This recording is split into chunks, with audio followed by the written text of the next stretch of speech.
Hey guys, tonight we're stepping into the world of the Medieval Apothecary, a place where the line between healer and accidental murderer was terrifyingly thin, and where you'd be grinding up actual human remains before your morning coffee. Picture this. You're standing in a cramped, shadowy shop that smells like a fight between a flower garden and a rotting corpse. Shelves sag under the weight of ceramic jars labeled in Latin you can barely read, each one containing something that could either save a life or end it spectacularly. There's no pharmacy school, no FDA approval, no liability insurance. Just you, your mortar and pestle, and the very real possibility that you'll poison half the neighborhood before lunchtime. You probably think you'd figure it out. How hard could mixing some herbs be? Right? Wrong. So, before you get comfortable, take a moment to like the video and subscribe, but only if you genuinely enjoy what I do here. Drop a comment telling me where you're watching from and what time it is where you are. I love seeing this community span the globe. Now, dim the lights, maybe turn on a fan for that soft background hum, and let's ease into tonight's journey together. It's barely dawn, and you're already awake because medieval work hours don't care about your sleep schedule. The streets outside are still dark, lit only by the occasional torch guttering in its bracket, and you can hear the night soil collectors making their rounds with their fragrant cargo. You fumble for your clothes in the gloom. Nothing fancy, just a rough woolen tunic that's seen better decades and some hose that never quite stay up properly. There's no hot shower waiting for you, no coffee brewing in a timed machine. You splash cold water from a basin onto your face, and if you're lucky, it's only been sitting there for a day or two.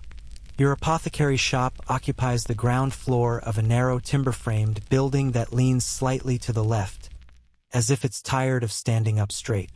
The living quarters upstairs are cramped. You share them with your wife, 3 children, an apprentice, and whatever rats have decided your home looks cozy. But down here in the shop, this is your kingdom. Your terrifying, responsibility-laden kingdom where people's lives literally depend on whether you measured correctly. You unlock the heavy wooden door and step inside. The smell hits you immediately. It's a complex assault on your nostrils that you've never quite gotten used to. There's the sweet rot of aging herbs, the sharp tang of vinegar used as a preservative, the earthy must of dried roots, and underlying it all, something faintly metallic and disturbing that you've learned not to think about too hard. Some of those jars contain things that were alive once, and some of those things were people. The shop is dim even after you've opened the shutters and lit a few tallow candles. Medieval glass is expensive and wavy, so the windows don't let in much useful light anyway. Your eyes adjust to the gloom, and you begin your morning routine, checking that nothing's been disturbed, that no moisture has gotten into the expensive ingredients, that the apprentice didn't accidentally knock over the mercury again like he did last week. That was a fun cleanup, by which I mean you spent hours trying to chase tiny silver beads across the floor while breathing in toxic fumes, knowing full well that hat makers who work with mercury regularly go mad from the exposure. You're not a hat maker, but you handle the stuff often enough to worry about your brain turning into soup. Your workspace dominates the center of the room. A heavy wooden table scarred with burn marks, stains, and what might be symbols carved by a previous owner who believed in protective magic. Honestly, you're not entirely sure protective magic isn't necessary in this line of work. On and around this table sits your arsenal. Bronze mortars and pestles of various sizes, ceramic vessels, glass vials when you can afford them, scales with brass weights, measuring spoons that are more like measuring suggestions, a collection of knives for cutting roots and resins, and various other implements that wouldn't look out of place in a torture chamber.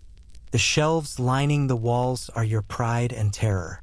They're crammed with hundreds of ingredients, each in its own container, each labeled in abbreviated Latin that even you sometimes have to puzzle over.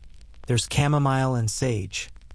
Simple enough, you know those work for settling stomachs and easing fevers. But then there's stuff like mumia, which is literally ground-up Egyptian mummy that wealthy patients swear by. even though you're pretty sure you're just selling them powdered anyone who was dead and dried. Historians still argue whether most medieval mummy powder actually came from Egypt or from more local, shall we say, sources. You've got bezoar stones, concretions from animal stomachs that supposedly neutralize poison.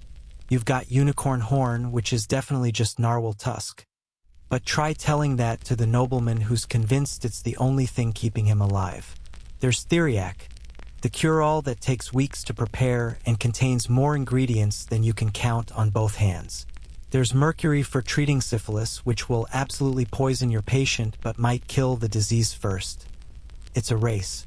There's arsenic, lead compounds, and a whole section devoted to animal parts. Dried vipers, powdered stag penis for virility, elk hooves, and something labeled as crocodile dung that you're 70% sure is just regular dung from something local. The thing is, you actually believe in some of this. You're not a charlatan, well, not entirely. You genuinely want to help people. You've seen willow bark teas headaches, saw moldy bread poultices fight infection. You won't know about penicillin for several centuries, but you've noticed the pattern. And poppy preparations calm incredible pain.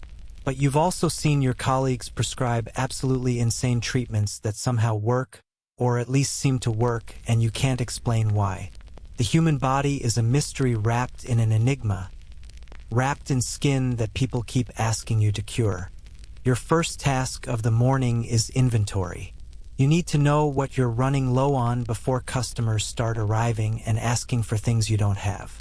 You move along the shelves, mentally cataloging. Low on rose oil, you'll need to visit the perfumer's shop. Completely out of dragon's blood resin, which is actually just plant sap but sounds way cooler. Dangerously low on opium, which is a problem because half your pain remedies rely on it, and withdrawal-suffering customers are not your favorite demographic. You make notes on a wax tablet, scratching symbols with a stylus. Paper exists, but it's expensive, so wax tablets get reused over and over. Your handwriting is terrible because you learned to read and write as an adult, after you'd already been apprenticed.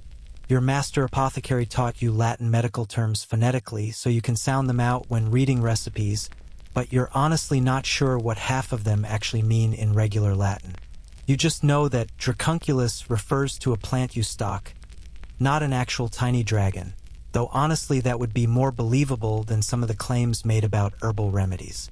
As you're checking stock, you hear scratching from the back room. That'll be rats, or possibly your apprentice who sleeps back there on a straw mattress. The boy, he's maybe 14, is supposed to help with the grinding and mixing, and he's learning the trade, but mostly he's useful for reaching high shelves and running errands. You inherited him from your own master, who inherited him from someone else. The kid's not bright, but he's obedient and he hasn't killed anyone yet through negligence, which is honestly all you can ask for. Get up, you call toward the back room. We need to grind poppy heads before the sun's properly up. The grinding is monotonous, repetitive work that your apprentice usually handles, but this morning you join him because you're running behind schedule and because there's something meditative about the rhythm of pestle against mortar.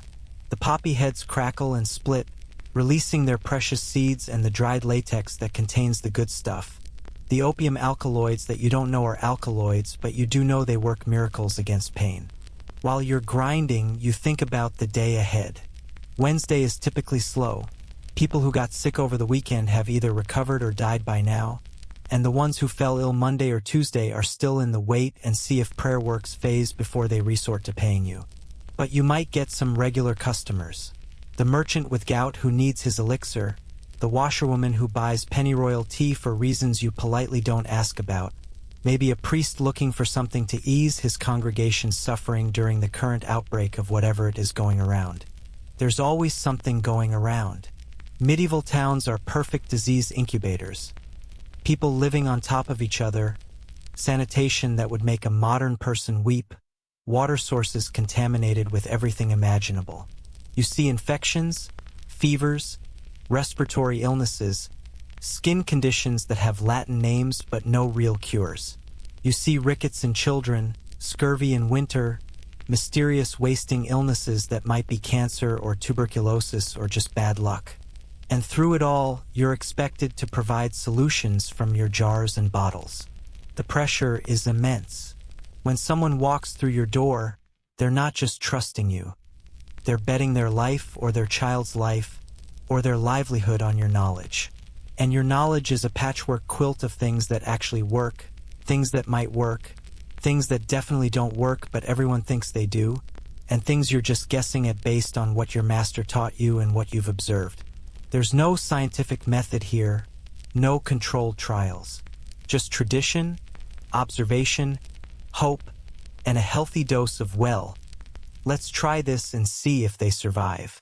You finish grinding the poppy and transfer the powder to a clean jar, labeling it carefully. The label is important because you have several white powders that look similar but have very different effects.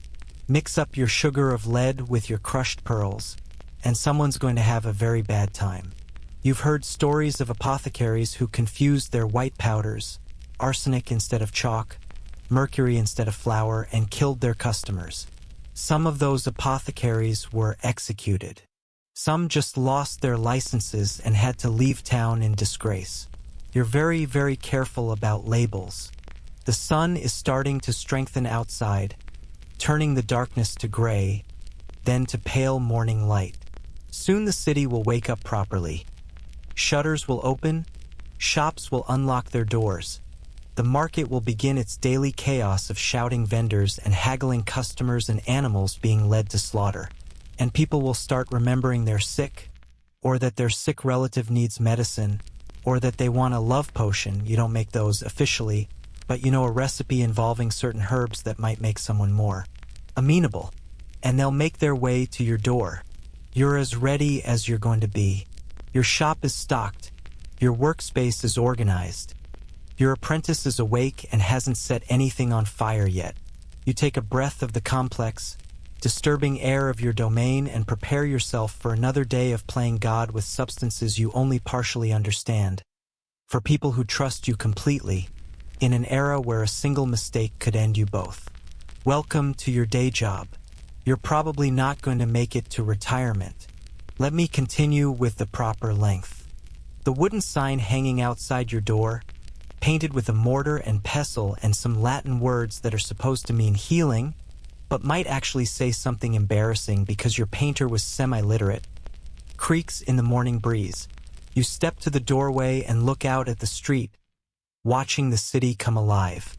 A baker 3 doors down is already producing the smell of fresh bread, which helps mask some of the less pleasant urban aromas. The butcher across the way is hanging carcasses in his window, and you make a mental note to visit him later.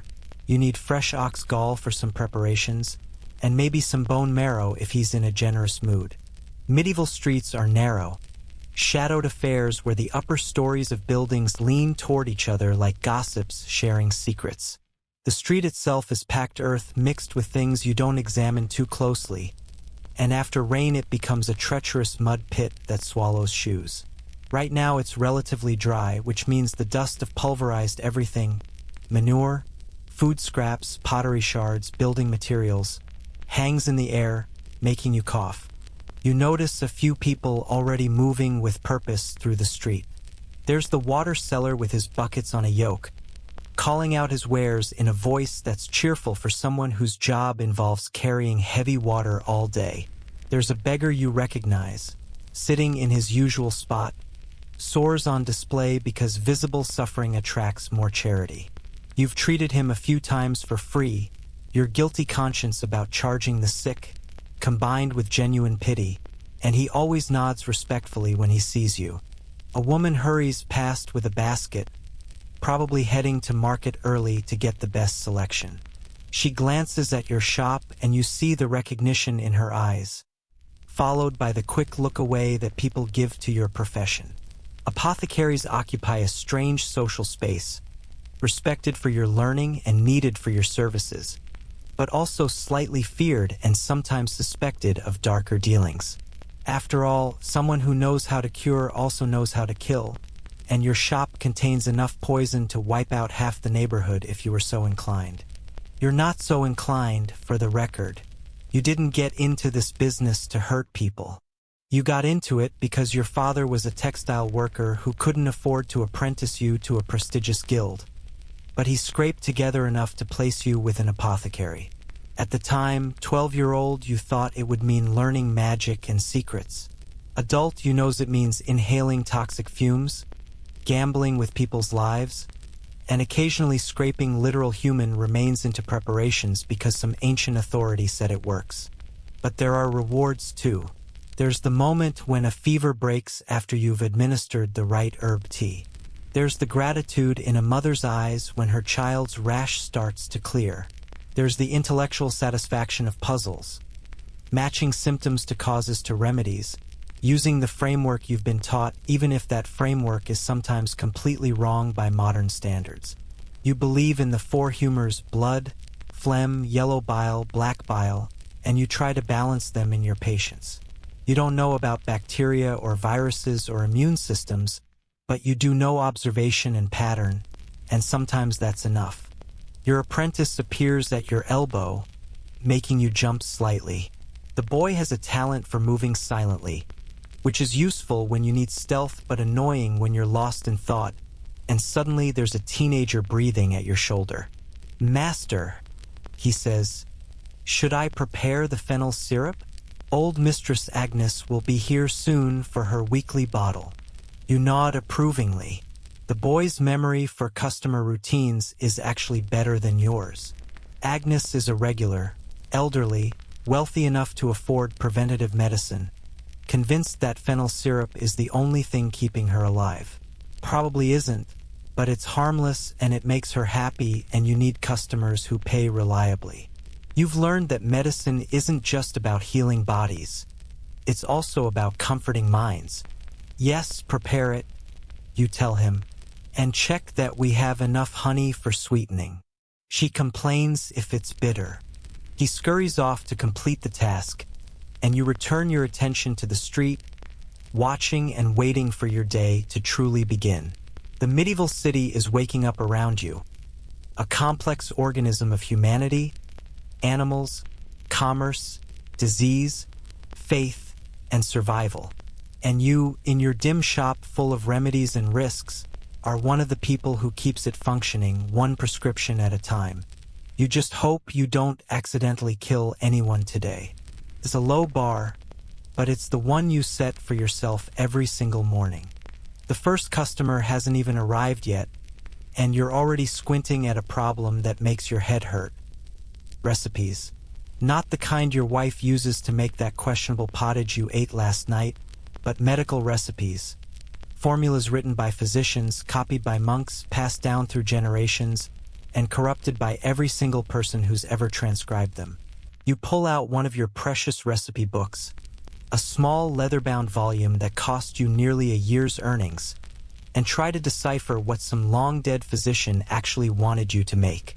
The text is in Latin, naturally, because apparently writing in the language that regular people speak would make too much sense.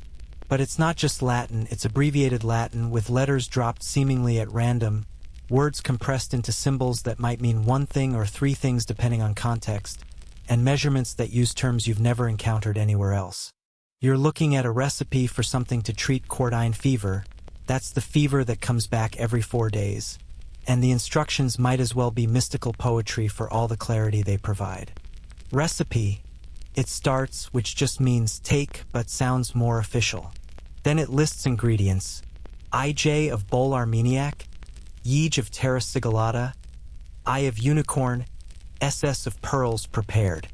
Your brain automatically translates the symbols, is ounce, is dram, is scruple, but then you hit the numbers and have to count on your fingers. The IJ means 2, IIJ means 3, I means 1, and SS means half. Why not just write the actual numbers?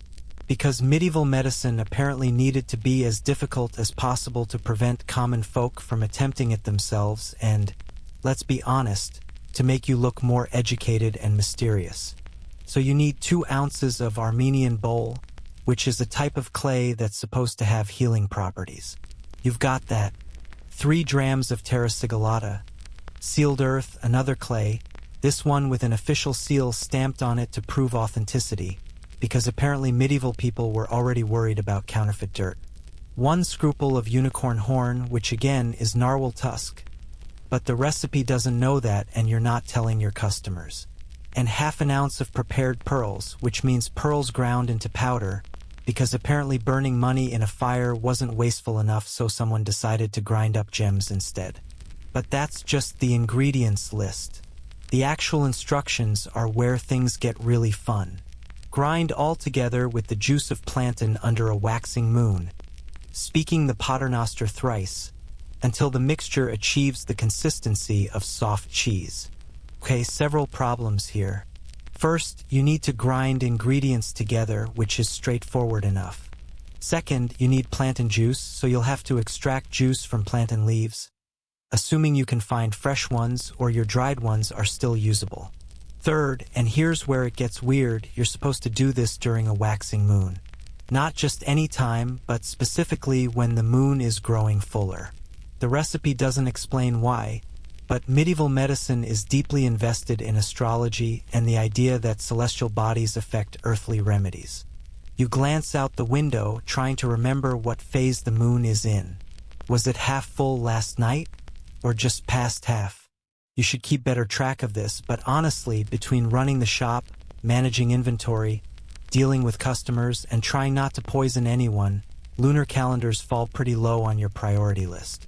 You'll probably just make the medicine anyway and hope that the moon's phase doesn't actually matter, which it doesn't, but your customers don't know that, and some of them specifically ask about astrologically appropriate preparation times.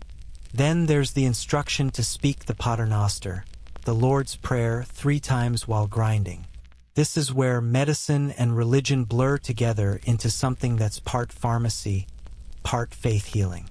You're expected to be pious, to invoke divine assistance in your preparations, because everyone knows that medicine alone might not be enough. You need God's blessing too. You're not particularly devout if you're honest with yourself, but you mutter prayers while working because it's expected and because, well, maybe it helps. You've never conducted a controlled experiment comparing prayer-infused medicines to regular ones, and you're not about to start. Finally, you need to achieve the consistency of soft cheese. Which cheese? How soft? You've got experience, so you know roughly what this means, but imagine being a new apothecary trying to figure out if you're aiming for fresh chèvre texture or maybe something more like young brie. Medieval measurements are approximately precise at best. You set that recipe aside and pick up another, this one for a plaster to draw out infection from wounds. Take of wheat flour, theage, of honey IJ, of turpentine I, of the yolk of eggs number IIJ. Mix together and apply warm to the affected part. This one's more straightforward, 4 ounces of wheat flour, 2 ounces of honey, 1 ounce of turpentine, 3 egg yolks. You can do this. You've made this dozens of times. It actually works pretty well at keeping wounds clean and promoting healing. Though you don't know that the honey's antibacterial properties and the occlusive dressing effect are what's doing the heavy lifting. You just know that patients who get this plaster tend to heal better than those who don't. But then you turn the page and encounter a recipe that makes you question your entire profession. It's for treating epilepsy, which medieval medicine calls the falling sickness, and it requires the liver of a black cat, killed under the full moon, dried and powdered, 3 ounces of mistletoe gathered from an oak tree by a virgin, the moss scraped from a human skull, 2 drams, and powdered peony root, 1 ounce. Mix with wine and administer at the new moon. You own a book that is telling you, with complete seriousness, to obtain moss from a human skull. Where exactly are you supposed to get that? Well, technically you know where. Grave robbers will sell you all sorts of disturbing things if you pay enough and ask discreetly. And you have, in fact, purchased such items in the past because wealthy customers specifically request medicines containing human remains. There's a whole category of medicine called mummy that uses preserved human flesh, and it's incredibly popular despite being horrifying. But here's your dilemma. Do you actually believe this works? You've seen epileptic patients given various remedies, including this one, and sometimes they improve, sometimes they don't. Historians still argue whether medieval skull moss preparations had any genuine pharmacological effect or whether any improvements were purely coincidental, possibly combined with placebo effects.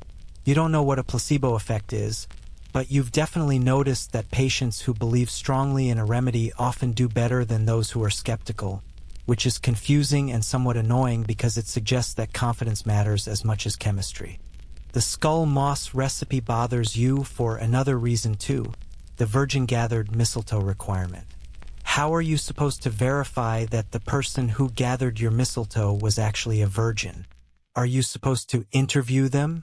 Excuse me, before I purchase this plant material, I need to confirm your sexual history?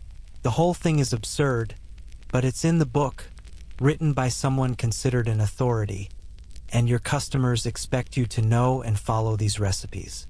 You flip through more pages, finding recipes for everything from love potions. Technically, you're not supposed to make these, but everyone does, to antidotes for poison, which you desperately hope work because nobles occasionally panic about assassination attempts, to treatments for plague, which definitely don't work, but you have to offer something when people are dying in the streets and begging for help. One recipe catches your eye. It's for theriac, the legendary cure-all that supposedly protects against all poisons and treats virtually any illness. The recipe takes up 3 full pages because it contains more than 60 ingredients. You scan the list: viper flesh, dried and powdered, opium, myrrh, frankincense, cinnamon, cardamom, ginger, pepper, saffron, iris, gentian, valerian, and on and on and on. Some of these ingredients are local and cheap. Others, saffron, frankincense, certain spices, cost more than you make in a month. The complete recipe requires ingredients from Europe, Africa, and Asia, some of which have traveled thousands of miles to reach you. The preparation instructions are equally elaborate. You're supposed to age the mixture for at least a year, preferably several years, with periodic stirring and prayers. Some apothecaries inherit theriac from their masters, preparations decades old that supposedly improve with age like fine wine. You have a batch that's 3 years old, sitting in a sealed ceramic jar, and you charge absolutely outrageous prices for it because wealthy customers are convinced it's essential for their health. Does it work? Honestly, with 60+ ingredients including opium, something in there probably has some beneficial effect for various ailments. It's like the medieval equivalent of throwing everything at the wall and seeing what sticks, except you're throwing expensive ingredients into a jar and charging a fortune for the result. Your apprentice interrupts your reading. Master, how much wormwood for the vermouth wine? You look up, momentarily confused, then remember you're preparing a batch of medicinal wine infused with wormwood, supposedly good for digestive issues and killing intestinal worms, which everyone definitely has because medieval sanitation is essentially non-existent. 2 handfuls of dried wormwood per gallon of wine, you tell him, and make sure it's the dried stuff from the blue jar, not the fresh cuttings. Fresh is too bitter. Handfuls is your measurement, which should tell you everything you need to know about medieval precision. Your handful is different from your apprentice's handful, which is different from every other apothecary's handful, which means the same recipe produces different results depending on who's making it. You've developed a feel for the right amount through experience, but teaching that to your apprentice is challenging because you're essentially saying, add the correct imprecise amount until it feels right. He nods and heads to the preparation area while you return to your recipe book, now looking at a formula for treating toothache. Take of pellitory root, of henbane seed, of opium equal parts. Boil in oil and introduce into the hollow of the tooth with a wisp of wool. This one actually makes sense and probably works reasonably well. Pellitory is mildly analgesic. Henbane is a powerful pain reliever and sedative, also quite toxic, so dosing matters, and opium is opium, humanity's oldest painkiller. Boiling them in oil extracts the active compounds, and introducing them directly to the painful tooth delivers relief where it's needed. You've used this recipe many times with good results, assuming you don't accidentally overdose the patient with the henbane-opium combination and kill them.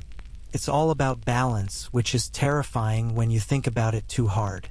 You notice another recipe, this one with a note in the margin written by a previous owner of the book. The note says, "This formula killed 3 patients before I discovered the error." The original text says, "Eye of Hellebore," but should read, "Eye of Hellebore."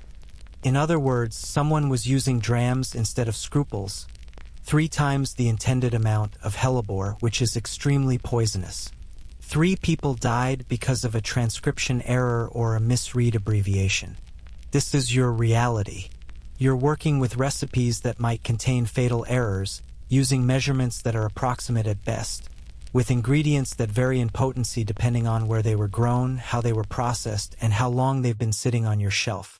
You're expected to produce consistent results from an inconsistent system, and people's lives depend on you getting it right. A church bell rings somewhere in the city, marking the hour with its iron voice. You need to finish your preparation work before customers start arriving in earnest. You select 5 recipes that you're likely to need today, standard preparations that you make regularly, and begin gathering ingredients. Each recipe gets copied onto a small scrap of parchment in your terrible handwriting so you can reference it while working without having to lug the heavy book around. The rose oil elixir for headaches. Check.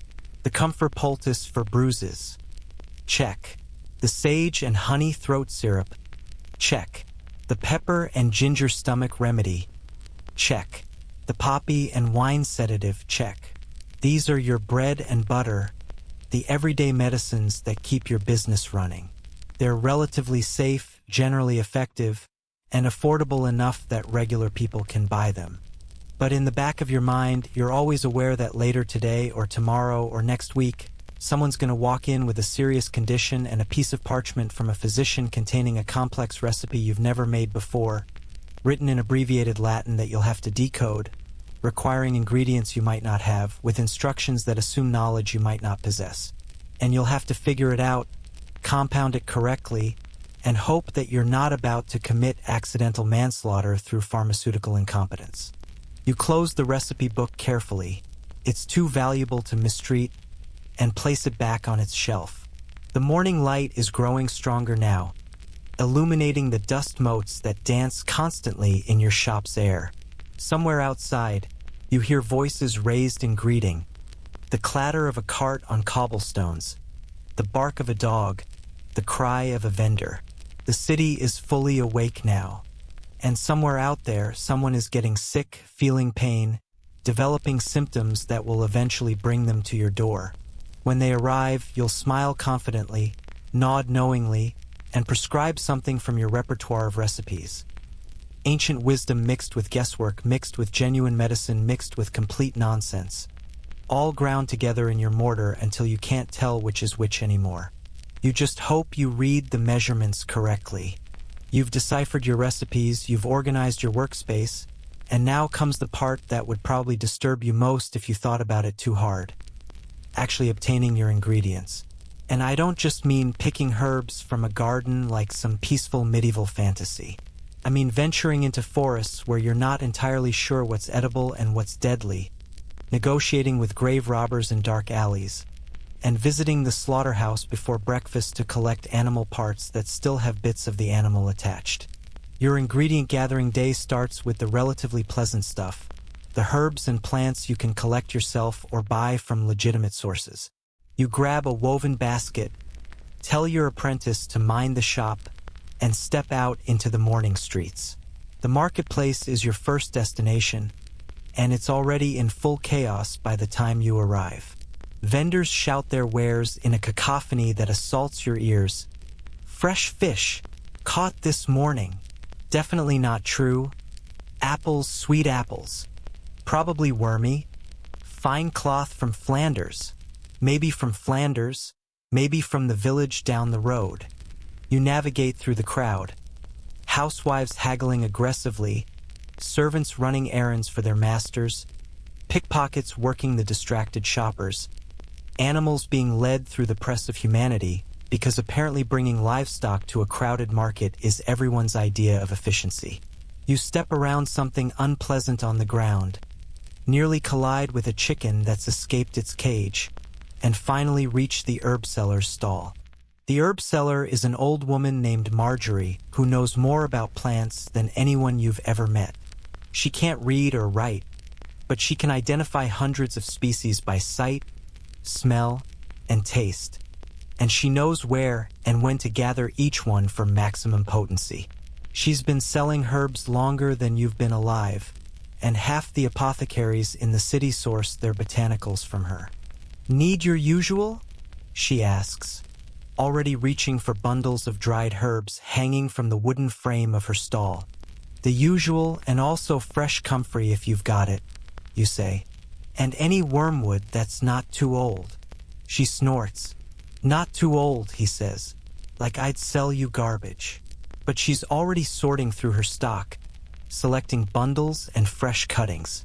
Her hands are gnarled with arthritis, stained green and brown from a lifetime of handling plants, but they move with practiced efficiency. You watch as she assembles your order. Chamomile, sage, rosemary, thyme, lavender, yarrow, plantain, comfrey, wormwood, feverfew, mint, and a dozen others. Some are common enough that you could gather them yourself, but your time is better spent in the shop, and Marjorie's quality is reliable. She knows which fields haven't been contaminated by runoff from the dyer's workshop upstream, which forests aren't overgrazed, which plants are actually the species they appear to be and not dangerous lookalikes. "Heard the Blackwell boy died yesterday," Marjorie mentions casually while wrapping your herbs in cloth. "The one with the wasting sickness. His mother's been buying my elecampagne for months, trying to help his lungs." You nod somberly. You'd sold the mother several remedies too, expectorants, tonics, anything that might help. Nothing worked. The boy probably had tuberculosis or some other respiratory disease that medieval medicine simply can't cure. His mother spent money she didn't have on herbs and potions, and he died anyway. This is the reality of your profession. You can't save everyone, you can't cure everything, but people need to feel like they're doing something, so they come to you. "At least she tried," you say quietly. "At least he knew she was fighting for him."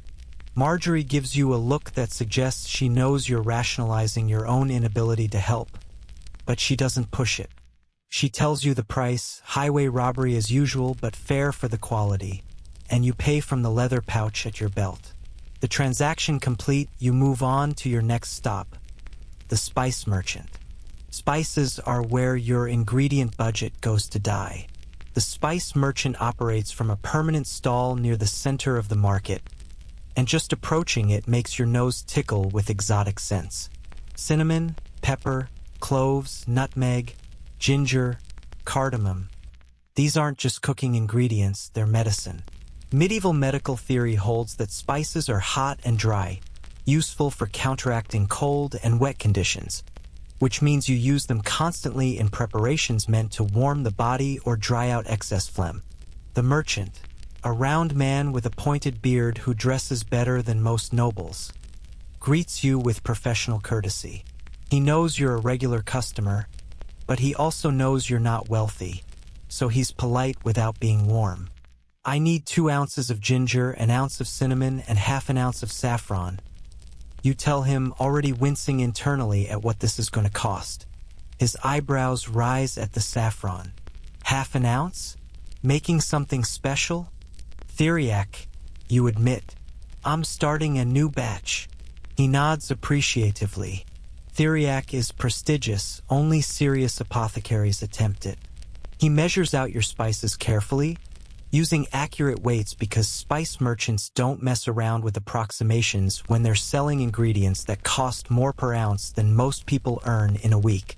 The ginger and cinnamon are expensive but manageable. The saffron, though, those tiny red threads represent thousands of hours of labor, hand-harvesting the stigmas from crocus flowers. You watch your money disappear and try not to think about it too hard. With herbs and spices acquired, you move on to less pleasant sourcing. The slaughterhouse is on the edge of town, which makes sense because it's where animals go to become meat and nobody wants to live next to that process. You can smell it from a block away. Blood, offal, fear, death, and the acrid smoke from the rendering fires.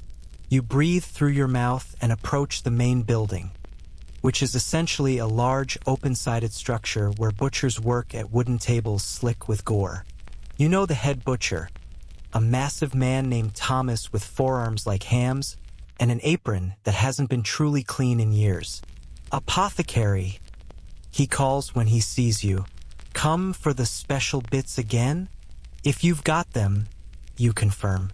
I need ox gall, marrow bones, and if you've processed any sheep today, some of the fat.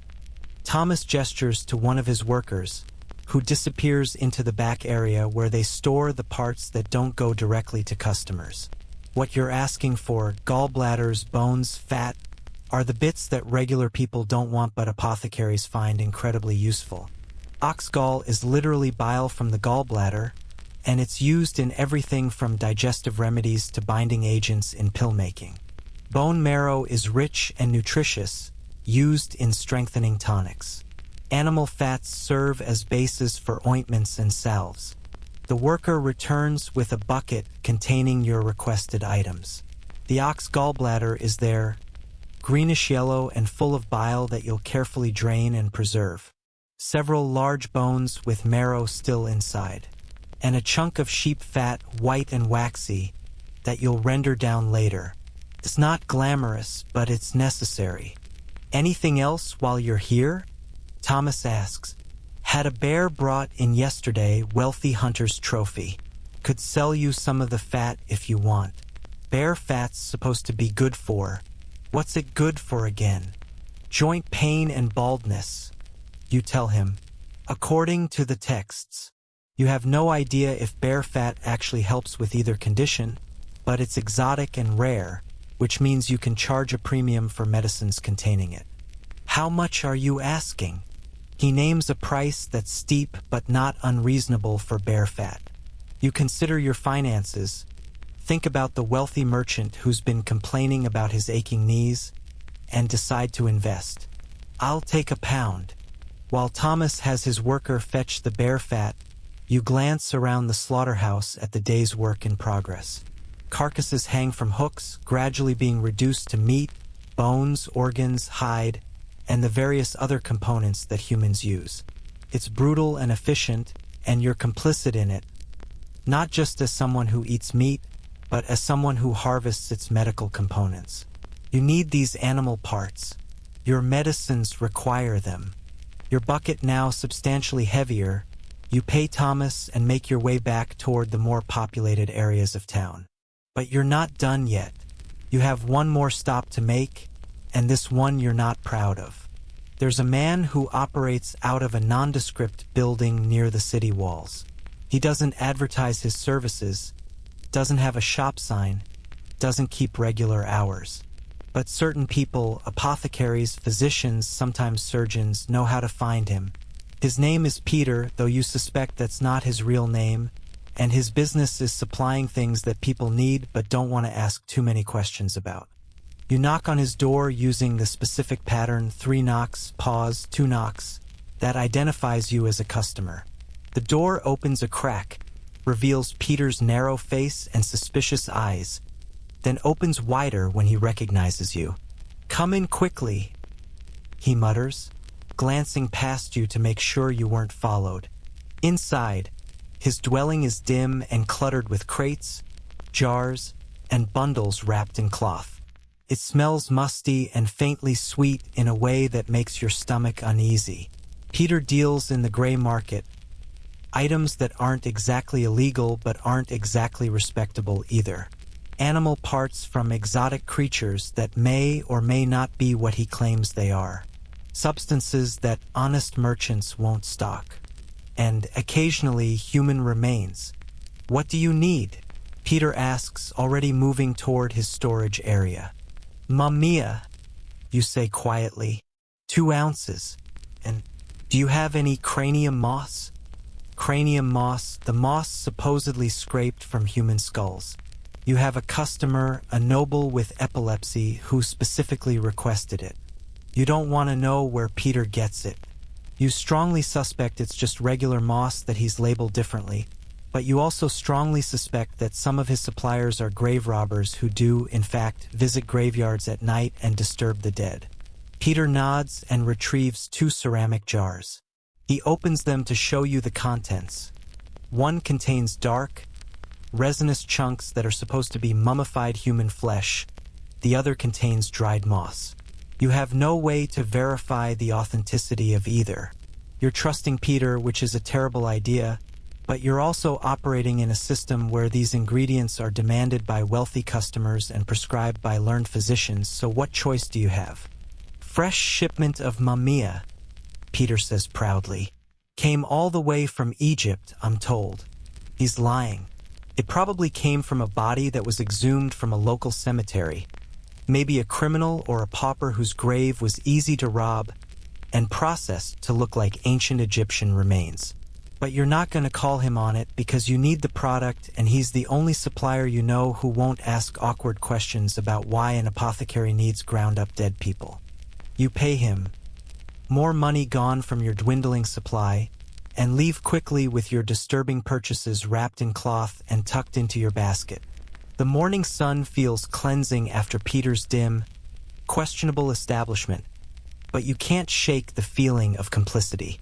You're a healer, supposedly. You're supposed to help people. And yet here you are, carrying human remains to grind into medicine because that's what the recipe books say to do, and that's what your customers expect. Back at your shop, you unload your acquisitions. The legitimate herbs go on the shelves, properly labeled and stored.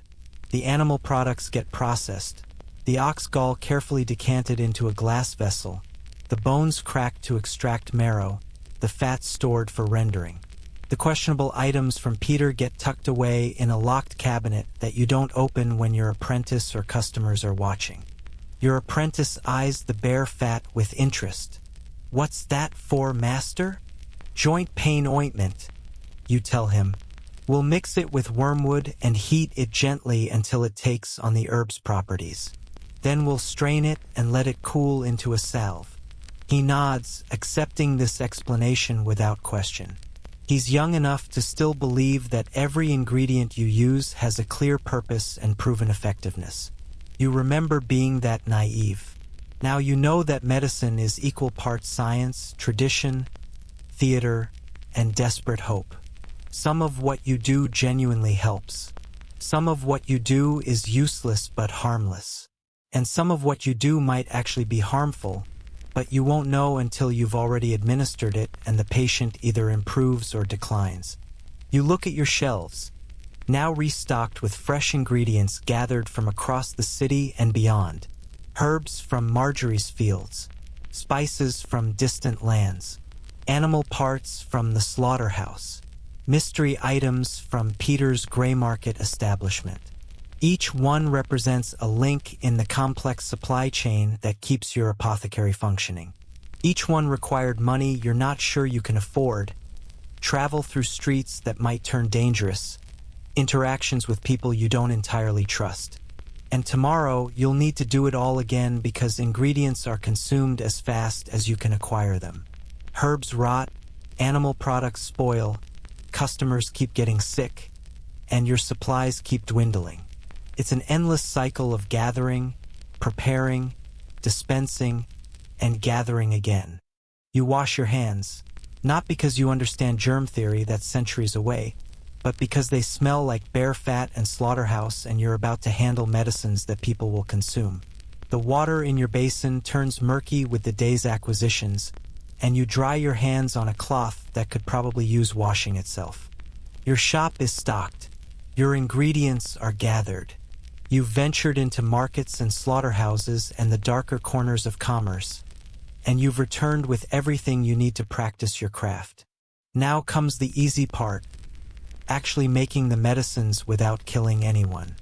Remember that crocodile dung sunscreen situation we haven't talked about yet? Just wait. It gets weirder.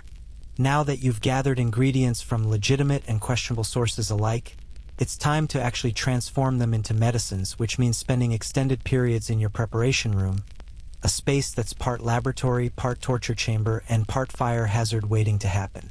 The preparation room is in the back of your shop, separated from the customer area by a heavy curtain that does absolutely nothing to contain the smells, sounds, or occasional small explosions that happen back here. The room is cramped, windowless except for one narrow opening near the ceiling that lets in a shaft of light and theoretically provides ventilation, though mostly it just lets pigeons peer in at you judgmentally. Your primary workspace is a sturdy wooden table that's absorbed so many spills, stains, and burns over the years that you're not entirely sure what color it originally was. Probably brown. Now it's more of a don't look too closely shade. Against one wall stands your still, a copper apparatus for distilling liquids that cost you a small fortune and represents the pinnacle of your professional equipment. It consists of a cucurbit, the bottom vessel where you heat liquids, an alembic, the cap that sits on top and channels vapors, and the collection vessel where the distilled product drips. The whole thing is supported by an iron frame over a small furnace, and using it requires constant attention because if the heat gets too high, you can crack the copper, ruin your product, or start a fire. If the heat's too low, nothing happens and you've wasted hours of fuel. Speaking of fuel, your charcoal brazier is currently burning at a low temperature, ready to be stoked up when you need more heat. Charcoal is expensive. You buy it from the charcoal burner who works in the forest outside town, turning wood into fuel through a process you don't fully understand but appreciate. You're careful with it because your budget can't handle waste, which means a lot of your heating is done with shared heat. You'll prepare multiple things that need warming simultaneously to make efficient use of each fire. Your mortars and pestles are arranged by size on a shelf, 5 of them ranging from a small one for grinding precious substances like saffron to a large bronze monster that's heavy enough to use as a weapon if someone breaks in at night. Each has a specific purpose, and you never mix them up because the residue from grinding toxic substances can contaminate later preparations. That large one, that's your mercury and mineral mortar. You would never use it for food-grade ingredients because it's absorbed enough heavy metals over the years to poison a horse. The grinding is where you'll start today because you have poppy heads that need processing and frankincense tears that need powdering. You select a medium-sized mortar, check that it's clean, relatively clean, medieval clean, not modern clean, and begin with the frankincense. The golden resin chunks go into the mortar, and you start grinding with a circular motion that you've perfected over years. The resin resists at first, then begins to crack and fracture, releasing its distinctive sharp, piney scent that makes your eyes water slightly. Grinding is meditative but also exhausting. Your shoulder starts aching after about 10 minutes because you're using force to crush hard substances into powder, doing it over and over, and your body isn't designed for this repetitive motion. But you can't stop because powdered frankincense is essential for multiple preparations. It goes into incense for purifying sick rooms. It's an ingredient in your wound treatments. It's part of that theriac recipe that requires 60+ components. You grind until the frankincense is a fine, aromatic powder, then carefully transfer it to a jar. The mortar gets wiped clean, not washed, because water would leave residue that needs drying time you don't have, and you move on to the poppy heads. These are more delicate, and you're grinding to release the seeds and preserve the latex residue that contains the opium. Too much force and you'll destroy what you're after. Too little and you won't extract it properly. You've developed a feel for the right pressure, the right rhythm. While you're grinding, your apprentice enters with a question. Master, the Countess's servant is here asking if her monthly tonic is ready. You don't stop grinding. The vitality tonic with the gold leaf? That's the one. You nod toward a shelf. Second shelf, blue ceramic jar. Charge her 4 shillings. for shillings for what's essentially an herbal infusion with a flake of gold floating in it because the Countess believes gold has rejuvenating properties. It probably doesn't, but gold is inert and won't hurt her. And if she feels more vital after drinking her expensive gold-flecked herb water, then who are you to argue? The placebo effect is powerful even if you don't have a name for it, and her regular payments help keep your shop running. Your apprentice leaves to complete the transaction, and you finish with the poppy, transferring the processed material to another jar. Your fingers are stained brown and slightly sticky. You wipe them on your apron, already covered with months of stains creating an abstract painting of your work, and move on to the next task, preparing a batch of pills. Medieval pills are not like modern pills. You don't have gelatin capsules or pressed tablets. Instead, you're making small balls of medicine held together with honey, gum arabic, or sometimes just the natural stickiness of the ingredients themselves. Today's batch is for digestive issues, a combination of ginger, pepper, rhubarb, and aloe that's supposed to warm the stomach and promote healthy bowel movements. You measure out your ingredients using your thumb and forefinger as a reference. A pinch of this, 2 pinches of that. Precision medicine this is not. Everything goes into a clean mortar and gets ground together into a reasonably uniform powder. Then you add honey as a binder, working it into the powder with a wooden spatula until you have a thick, sticky paste that holds together. Now comes the tedious part, rolling individual pills.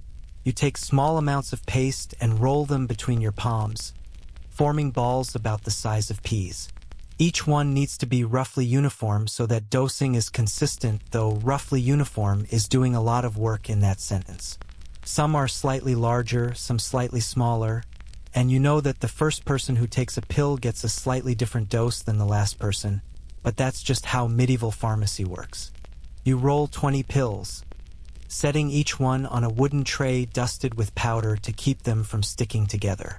They'll need to dry for a day or 2 before they're ready to dispense, hardening into something that patients can swallow without the pill dissolving in their mouth, which is an unpleasant experience because your medicines taste absolutely terrible. That's actually a feature, not a bug. Medieval medical theory holds that bitter medicines are more effective because the bitterness indicates strong properties. Sweet medicines are for children and the weak-stomached. Adults get bitter compounds that make them question their life choices with every swallow. You've tasted some of your own preparations during training, and you can confirm that they're aggressively unpleasant. The wormwood especially tastes like regret and poor decisions. With the pills setting aside to dry, you turn your attention to distillation. You need to make rose water, which requires actual distillation equipment and several hours of careful heat management. Rose water is used both medicinally and cosmetically. It's soothing for inflamed eyes. It's a component in facial treatments for wealthy women. It's an ingredient in various cordials and potions. You fill the cucurbit of your still with water and add rose petals. Lots of them, because you want a strong infusion. The petals come from the damask roses that grow in certain wealthy gardens, and you buy them from a woman who has an arrangement with the gardeners. They're expensive even in bulk, but rose water commands good prices, so the economics work out. You fit the alembic on top, checking the seal carefully. Any gap and your vapors will escape instead of condensing into the collection vessel, which means wasted roses, wasted fuel, and wasted time. The seal looks good, you've packed it with cloth as usual, so you position the collection vessel and light the furnace beneath the still. Now you wait. Distillation is slow. The water needs to heat until it produces steam. The steam needs to carry rose essence up into the alembic where it cools and condenses, and the condensed liquid needs to drip slowly into your collection vessel. This will take hours, during which you need to maintain consistent heat. Not too hot, not too cool, and periodically check that everything's functioning correctly. While the still heats up, you work on other preparations.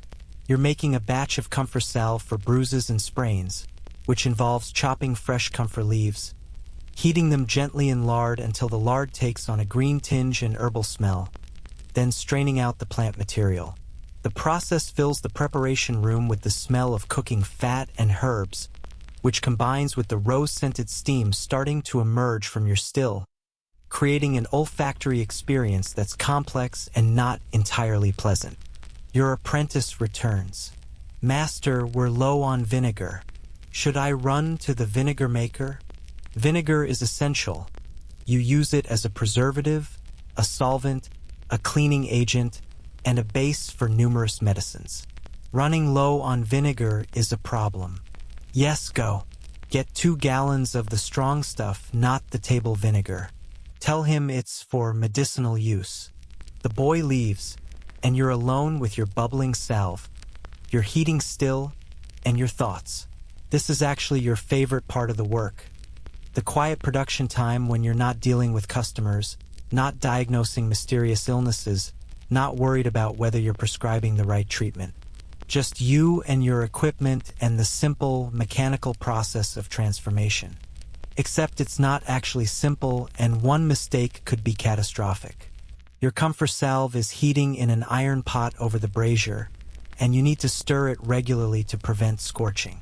But you also need to monitor your still, which is now producing steam.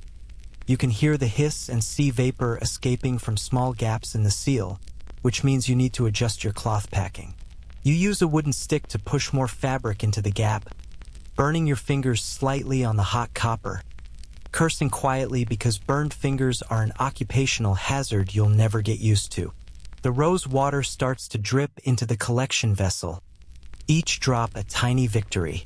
The liquid is clear with a faint pink tint, and the smell is concentrated rose essence that actually makes your preparation room smell nice for once. You taste a drop, you have to check quality, and it's properly rose-flavored, slightly floral, clean tasting. This is good product. You'll be able to charge decent money for it. Your comfort salve is done. The lard is thoroughly green and herb-infused. You remove it from heat and strain it through cloth into a ceramic jar, pressing the plant material to extract as much oil as possible. The resulting salve will solidify as it cools, turning into a spreadable ointment that actually does help with bruises. Comfort contains allantoin, a compound that promotes cell growth and healing, though you don't know this. You just know from observation that comfort preparations seem to work. While that cools, you check your still again. The rose water is dripping steadily, and your collection vessel is about 1/4 full. You need at least a pint, preferably more, so you're looking at another 2 hours of distillation. You settle into the rhythm of watching, stirring, adjusting heat, checking seals, and trying not to burn yourself on hot copper. This is when the danger really sets in, not from the obvious hazards like fire or burns, but from the subtle ones. Your preparation room is filled with fumes from various processes. Mercury vapors from that batch you prepared yesterday, smoke from the charcoal, steam from your still, volatile oils from your herbs. You're breathing all of this constantly, day after day, year after year. Many apothecaries develop respiratory problems, chronic coughs, and mysterious ailments that you don't recognize as poisoning because you don't understand long-term toxic exposure. Your hands are even worse. You handle toxic substances daily, mercury, lead compounds, arsenic-based medicines, and medieval gloves are terrible, so mostly you work barehanded. You wash when you remember, but there's no soap that effectively removes heavy metals from skin. It absorbs. It accumulates. It damages your body in ways you won't understand until the symptoms appear years later. But you don't think about this because you have work to do. You move to your next task, preparing a plaster for drawing infections from wounds. This requires wheat flour, honey, turpentine, and egg yolks mixed into a paste that can be spread on cloth and applied warm to injuries. You crack 3 eggs, separating the yolks carefully because you'll use the whites later for something else. Nothing gets wasted in a medieval apothecary. The mixing process is straightforward until you add the turpentine, which is a resinous substance derived from pine trees and is intensely aromatic in a way that makes your eyes water and your lungs rebel. Turpentine is also flammable, and you're adding it to a mixture that will be heated for application, which means you need to be very careful about keeping it away from open flames.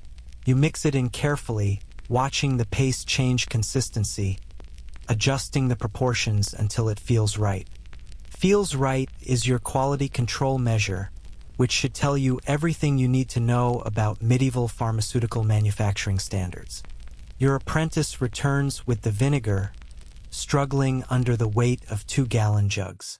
You direct him to the storage area, then set him to work grinding cinnamon bark for a respiratory treatment you're preparing. The boy takes the large mortar and begins the rhythmic pounding that will occupy him for the next hour. The sound echoes in the small room. Thud, scrape, thud, scrape, providing percussion to accompany the hiss of your still and the bubble of various pots heating over the brazier. The room is getting warm from all the heat sources, and you're sweating into your tunic. There's no ventilation beyond that one narrow window, so the air is thick with humidity from the still, heavy with fumes from various preparations, and uncomfortably hot from the furnace. You wipe your forehead with your sleeve, probably spreading some interesting compound across your face in the process, and keep working. You need to prepare one more thing before the day's production work is complete: a batch of mercury ointment for treating skin conditions. This is where it gets really dangerous because mercury is spectacularly toxic, and you're about to heat it, which releases vapors that you'll inevitably breathe. You scoop mercury from its storage flask. It's liquid metal, silvery and mesmerizing, moving like nothing else in nature. You add it to a mortar along with lard and sulfur and begin grinding.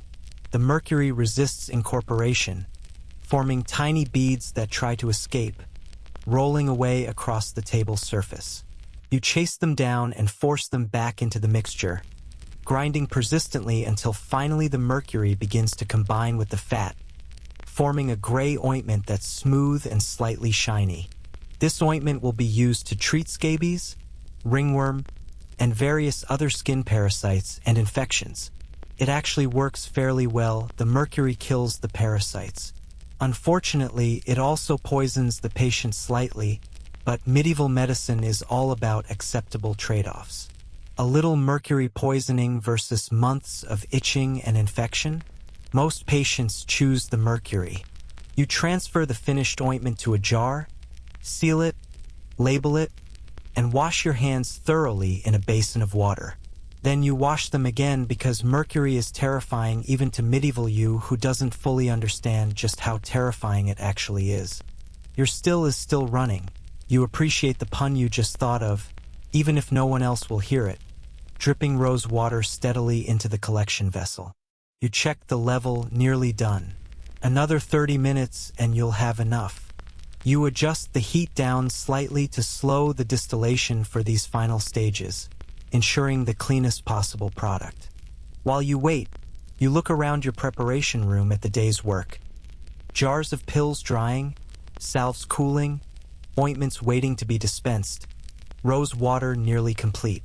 This is your production. Hours of grinding, heating, mixing, distilling, and exposure to toxic substances, all to create medicines that might help, probably won't hurt, and occasionally might accidentally kill someone. The final drops of rose water fall into the collection vessel. You kill the fire beneath your still, allowing it to cool before disassembly. The room is thick with the smells of your labor.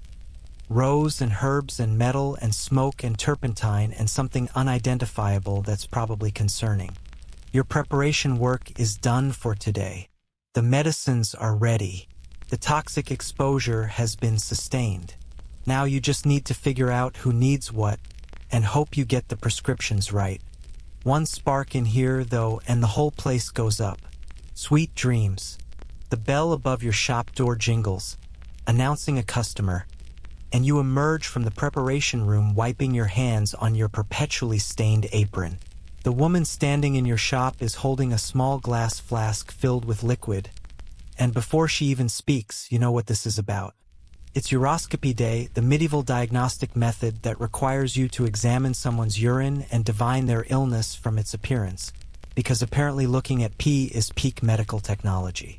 She sets the flask on your counter carefully. The liquid inside is yellow amber, slightly cloudy, with some sediment at the bottom. She's probably 40, dressed in simple but clean clothes that mark her as a tradesman's wife. Not wealthy, but not destitute either. Her face is worried in that specific way that tells you she's not here about herself.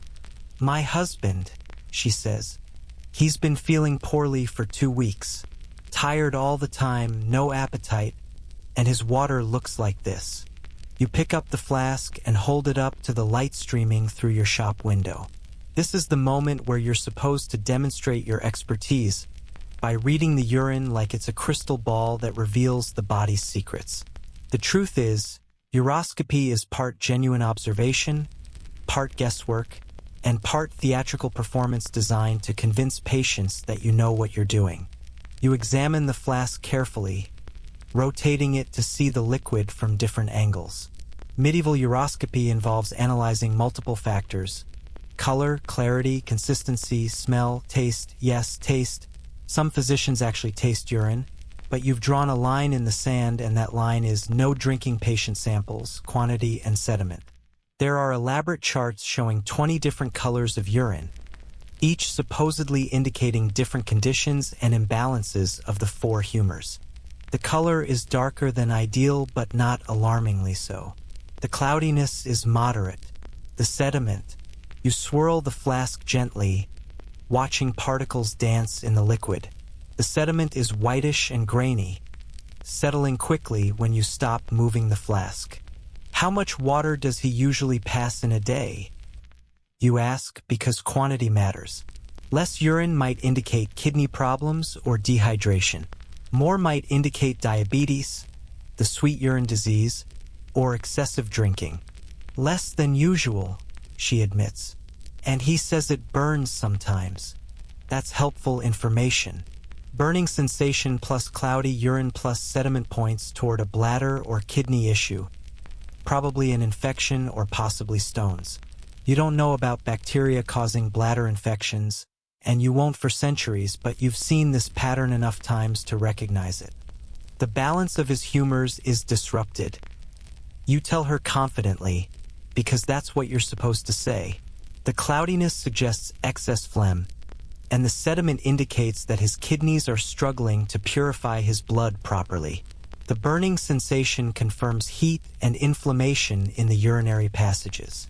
She nods along, accepting your interpretation because you're the expert and you're speaking with authority, while holding her husband's urine up to the light like it's fine wine. This is the performance aspect of medieval medicine. Patients need to believe you understand what's happening, so you use technical language and confident delivery even when you're making educated guesses based on limited information. What he needs, you continue, is a diuretic preparation to increase urine flow and flush the bad humors, combined with cooling herbs to reduce the inflammation.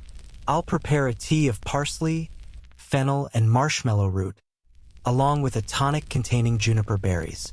This prescription actually makes sense by both medieval and modern standards. Parsley and juniper are diuretics. They increase urination, which helps flush out bladder infections. Marshmallow root is soothing and anti-inflammatory. Fennel doesn't do much medically, but it tastes better than the others, making the whole preparation more palatable. You've stumbled onto a treatment that will probably help, not through understanding of germ theory, but through centuries of observation about which herbs seem to work for which symptoms. He should drink this tea 3 times a day and avoid wine and spiced foods until the symptoms improve. You add, the advice about avoiding wine and spices is based on humoral theory. These are considered hot substances that would worsen the heat of his inflammation, but it also happens to be decent advice because alcohol can irritate the bladder and spices might cause discomfort. She looks relieved that you have a solution. How much for the medicine? You name a price that's reasonable, enough to keep your business viable, but not so high that she can't afford it. She counts out coins from a small purse, and you turn to prepare her husband's prescription. Your apprentice has been watching the entire interaction from the corner, and you gesture for him to assist. Together you measure out the herbs: a handful of dried parsley, half a handful of fennel seeds, a generous portion of marshmallow root, and a small amount of juniper berries. Everything goes into a cloth bag that she can take home and steep in hot water. You also prepare a separate vial of juniper tonic, juniper berries crushed and infused in wine, with instructions to take a small spoonful twice daily. She thanks you, takes her medicines, and leaves. You pour her husband's urine into your slop bucket because you're not keeping that, and try not to think too hard about the fact that you just diagnosed someone by looking at their pee. The bell jingles again almost immediately. This time it's a young servant in livery that indicates he works for one of the wealthy merchant families. He's carrying a sealed letter, which he presents to you with a slight bow. From Master Edmund, for the apothecary, he announces formally. You break the seal and read the letter. Your Latin is functional but slow, so it takes you a moment to puzzle through the text. Master Edmund is requesting a consultation at his home. His daughter is suffering from a corruption of the blood that manifests as weakness, paleness, and monthly cycles that have become irregular and painful. He's offering a generous fee for your assessment and treatment. This is both an opportunity and a problem. The opportunity is obvious: wealthy patients pay well, and a successful treatment could lead to more business from the merchant class. The problem is that gynecological issues in unmarried young women are delicate matters where you need to be extremely careful about propriety, diagnosis, and treatment. Make the wrong suggestion and you could be accused of impropriety or incompetence. Prescribe something that doesn't work and you'll lose a wealthy client and possibly face public criticism. Tell Master Edmund I'll call on him this afternoon, after the second bell. You tell the servant, who nods and leaves to deliver your response. You have a few hours before that appointment, which means you need to continue seeing the patients who are arriving at your shop. The next one is already entering, an elderly man you recognize as a regular customer who comes in monthly for his gout medicine. He's limping badly today, leaning heavily on a walking stick, his face twisted in pain. "It's worse this month," he says without preamble. "Can barely walk. Needs something stronger than usual." Gout is one of those conditions that medieval medicine actually understands reasonably well, at least in terms of what triggers it and what helps. You know that rich foods, excessive wine, and certain meats make it worse. You know that certain herbs provide relief. What you don't know is that gout is caused by uric acid crystal formation in joints, but you don't really need to know that to treat it effectively. "Show me," you say, and he sits heavily on the stool you keep for examining patients, extending his foot. Even through his shoe you can see the swelling around his big toe joint. When he removes the shoe, the joint is red, hot to the touch, and obviously inflamed. You don't need to examine his urine for this one. Gout has distinctive presentation that's hard to mistake. The hot, sharp humors are concentrating in your joints. You explain. "We need to cool and purge them. I'll give you a stronger version of your usual medicine, and you need to be very strict about your diet. No rich meats, no wine, only simple foods and weak ale for the next 2 weeks." He groans because he enjoys his food and wine, but he's in enough pain to agree to anything. You prepare his medicine, a combination of Medisuite, which contains salicylic acid, the precursor to aspirin, though you don't know this, willow bark, same compound, and colchicum, derived from autumn crocus, actually quite effective for gout, but also quite toxic if overdosed. You're very careful with the colchicum measurement because too much causes violent purging from both ends, and nobody wants that. Take this in wine twice daily and soak your foot in warm water with Epsom salts. You instruct, handing him the prepared medicine. Epsom salts are expensive, but he can afford them, and they do help reduce inflammation. He pays, limps out, and the parade continues. Next is a mother with a child who has a persistent cough. You prescribe honey and horehound syrup with a few drops of poppy if the cough prevents sleep. Then a laborer with an infected cut on his hand. You clean it with wine. Alcohol is antiseptic, though you think it's the heat of the wine that helps. Apply honey, genuinely antibacterial, and wrap it with a clean cloth. Historians still argue whether medieval wound care was genuinely effective or whether people just survived despite the treatments, but your combination of wine, honey, and clean bandages is actually pretty solid by any era's standards. Between customers, you're reviewing what you know about gynecological conditions because you need to be prepared for this afternoon's consultation. Medieval medicine gets weird about women's health. It's all wrapped up in theories about the womb wandering through the body, about how women are naturally cold and moist in their humoral balance, about menstrual blood being simultaneously necessary for health and also potentially toxic. You page through one of your medical texts, looking for guidance on irregular menstruation and weakness in young women. The text suggests it could be green sickness, what later eras will call chlorosis, essentially iron deficiency anemia, caused by an imbalance of blood and a buildup of corrupt humors. Recommended treatments include iron-rich tonics, bloodletting, which you're skeptical about for an already weak patient, and various herbal preparations to regulate the womb.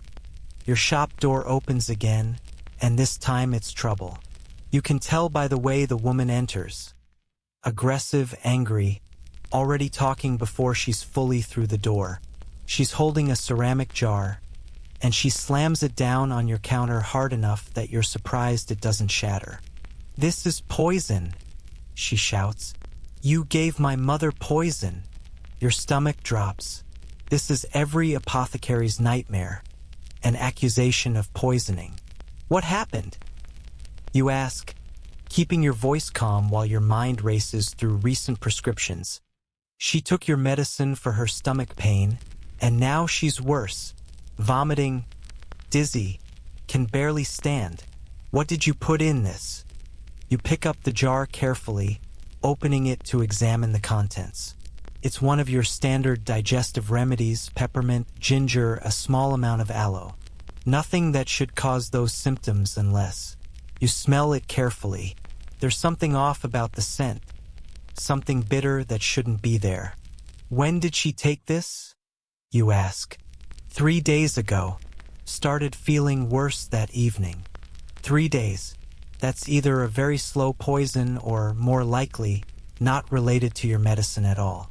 But you need to handle this carefully because accusations spread fast, and a reputation for poisoning patients can destroy your business. "Let me visit your mother and assess her condition," you offer. "If my medicine caused this, I'll make it right. But I need to see her symptoms myself to understand what's happening." The woman hesitates, still angry but slightly mollified by your willingness to take responsibility. She lives on Cordwainer Street, above the shoemaker's shop. 3rd floor. "I'll come within the hour," you promise, "and I'll bring medicines to treat her symptoms, no charge." She leaves, somewhat less furious, and you're left holding the jar of suspicious medicine, wondering if you made a mistake, if your apprentice contaminated something, if a jar got mislabeled, or if the woman's mother is simply sick with something unrelated and looking for someone to blame.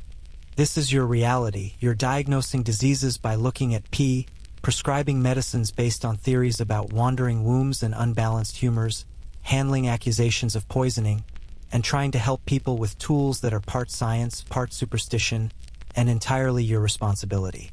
And you still have that wealthy merchant consultation this afternoon where you'll need to examine a young woman's intimate health issues while maintaining propriety and hopefully not making everything worse.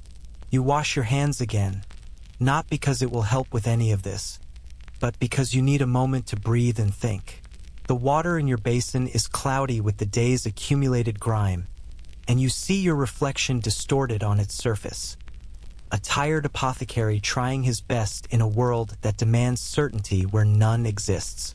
The bell jingles. Another customer. Another set of symptoms. Another flask of urine to examine like you're reading tea leaves. Welcome to medieval diagnostic medicine. Don't drink the samples. You've diagnosed the illnesses, or at least made educated guesses based on pea color and patient complaints, and now comes the truly nerve-wracking part, actually compounding the prescriptions. This is where theory meets practice, where your knowledge of recipes collides with the reality of measuring powders that could heal or kill depending on whether you added a pinch or a handful. 1 decimal point of difference that you don't have notation for, and someone's family is planning a funeral. You're standing at your compounding table with 5 different prescriptions laid out on scraps of parchment, each one requiring different ingredients, different preparations, and different levels of "please God, don't let me kill anyone today" anxiety. You start with the simplest one first, a cough syrup for a merchant's child. This is straightforward. Honey is a base, horehound for the cough, a bit of licorice root for flavor and soothing properties, and just a few drops of poppy tincture for nighttime relief. You measure the honey first, pouring it from your storage jar into a smaller vessel. Medieval measuring is an adventure in approximation. You don't have standardized measuring cups or precise scales for small amounts. You have a collection of wooden spoons of various sizes, each representing roughly a certain volume, emphasis on roughly. The tablespoon isn't actually standardized. It's just whatever spoon you've designated as the table-sized one. The honey is thick and golden, moving slowly like liquid sunshine. You add the dried horehound, about 2 tablespoons of the crushed herb, and begin heating the mixture gently over a low flame. The honey needs to get warm enough to extract the herbal properties, but not so hot that it burns, which would ruin both the medicine and your expensive honey. You stir constantly with a wooden stick, watching the honey thin as it heats, seeing the horehound begin to infuse its properties into the sweet base. While that's heating, you prepare the licorice root. It's already dried and chopped, but you need it finer, so into the mortar it goes. You grind with practiced circular motions, reducing the woody root to smaller and smaller pieces. Licorice root is actually quite pleasant, sweet, and distinctive, which is why you use it in children's medicines. Adults get the bitter stuff because their medicine is supposed to taste like punishment, but children need something they'll actually swallow. Your apprentice is working beside you, preparing a different prescription, a poultice for drawing infection from a wound. He's mixing flour, honey, and turpentine into a paste, and you watch him from the corner of your eye, making sure his proportions look right. The boy is getting better at this, developing the instincts that separate competent apothecaries from dangerous ones. But he's still young and sometimes forgets things like, don't add so much turpentine that the patient's skin blisters. Less turpentine, you tell him. That's enough. Any more and you'll burn the wound instead of healing it. He nods and stops adding, working the paste with his hands to mix it thoroughly. His hands will smell like turpentine for days, and he'll probably develop a rash on his palms because he's handling irritating substances without protection. But that's just part of the apprenticeship. Your hands are covered with old scars and permanently stained, and your sense of smell has been partially destroyed by years of inhaling fumes. You're training him for the same fate. Your honey horehound mixture is ready. You remove it from heat and strain it through cloth to remove the plant material, pressing hard to extract every drop of infused honey. The resulting liquid is darker than it started, herb-flavored and medicinal smelling. Now comes the critical part, adding the poppy tincture. Poppy tincture is opium dissolved in alcohol. It's your go-to pain reliever and sedative, and it's also incredibly easy to overdose with, especially in children. Too little and it doesn't help the child sleep through their coughing fits. Too much and the child doesn't wake up at all. You're aiming for that narrow middle ground where the medicine does its job without doing permanent harm. You have a small dropper, essentially a thin reed that you use to transfer liquid 1 drop at a time. You count carefully 1, 2, 3, 4, 5 drops of poppy tincture into the honey mixture. For a child of about 7 years, which is what the merchant specified, 5 drops should provide gentle sedation without respiratory depression. You hope, You're making these calculations based on experience and rough guidelines passed down from your master, not on any kind of scientific dosage calculation. You stir the mixture thoroughly, making absolutely sure the opium is evenly distributed throughout the honey. Uneven mixing means some doses will be stronger than others, and you really don't want the first spoonful the child takes to contain all the opium because that leads to very upset parents and potential legal problems. The cough syrup complete, you pour it into a small ceramic jar, seal it with wax, and label it in your cramped handwriting. For cough, 1 small spoon at bedtime, not for children under 5 years. You add that last warning because you've heard horror stories about babies given full adult doses of opium preparations, and you don't want to be responsible for that tragedy. Next prescription. The Theriac for a wealthy noble who's convinced it's the only thing preventing his death from mysterious ailments that sound suspiciously like hypochondria. Theriac is the ultimate medieval cure-all, 64 ingredients that supposedly protect against all poisons and treat virtually everything. It's also monumentally expensive and time-consuming to make, which is why you charge accordingly. Your current batch of Theriac is 3 years old, aging in a large sealed jar on your highest shelf. The recipe required gathering ingredients from across the known world. Opium from the East, viper flesh, which you paid a fortune for and aren't entirely sure was actually viper, myrrh and frankincense from Africa, exotic spices from Asia, plus dozens of local herbs, minerals, and animal products. You spent weeks grinding, mixing, and fermenting the components according to an ancient recipe that probably originated with the Romans and has been corrupted through centuries of copying. The resulting paste is dark brown, thick, and smells complex.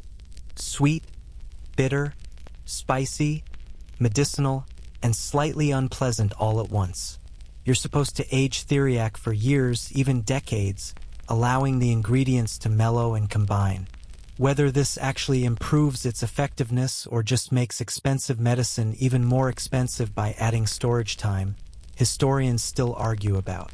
You carefully scoop out 1 ounce of Theriac, a significant amount that represents a substantial portion of your investment in this batch.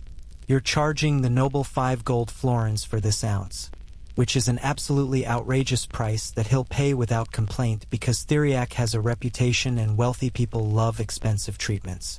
The more something costs, the more convinced they are that it works. You pack the Theriac into a small silver container that the noble provided specifically for this purpose.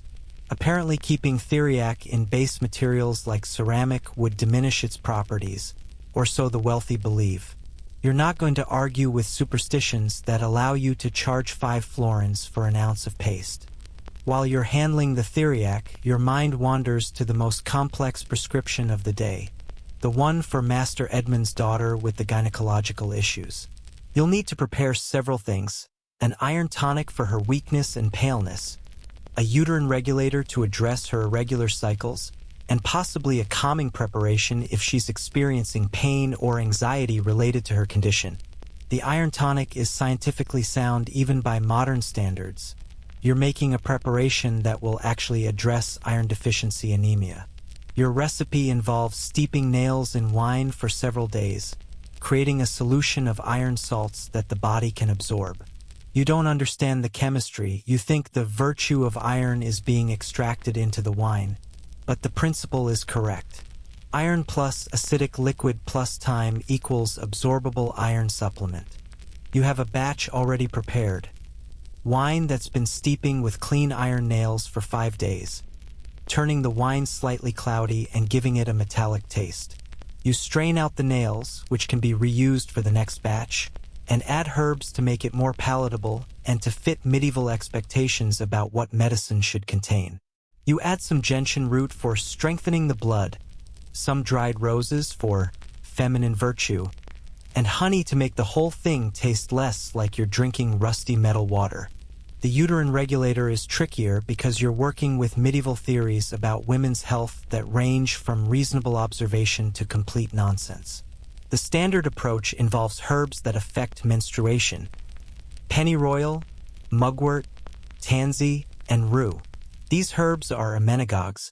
They promote menstrual flow, but they're also abortifacients in higher doses, which means you need to be extremely careful about how much you include and very clear about dosing instructions.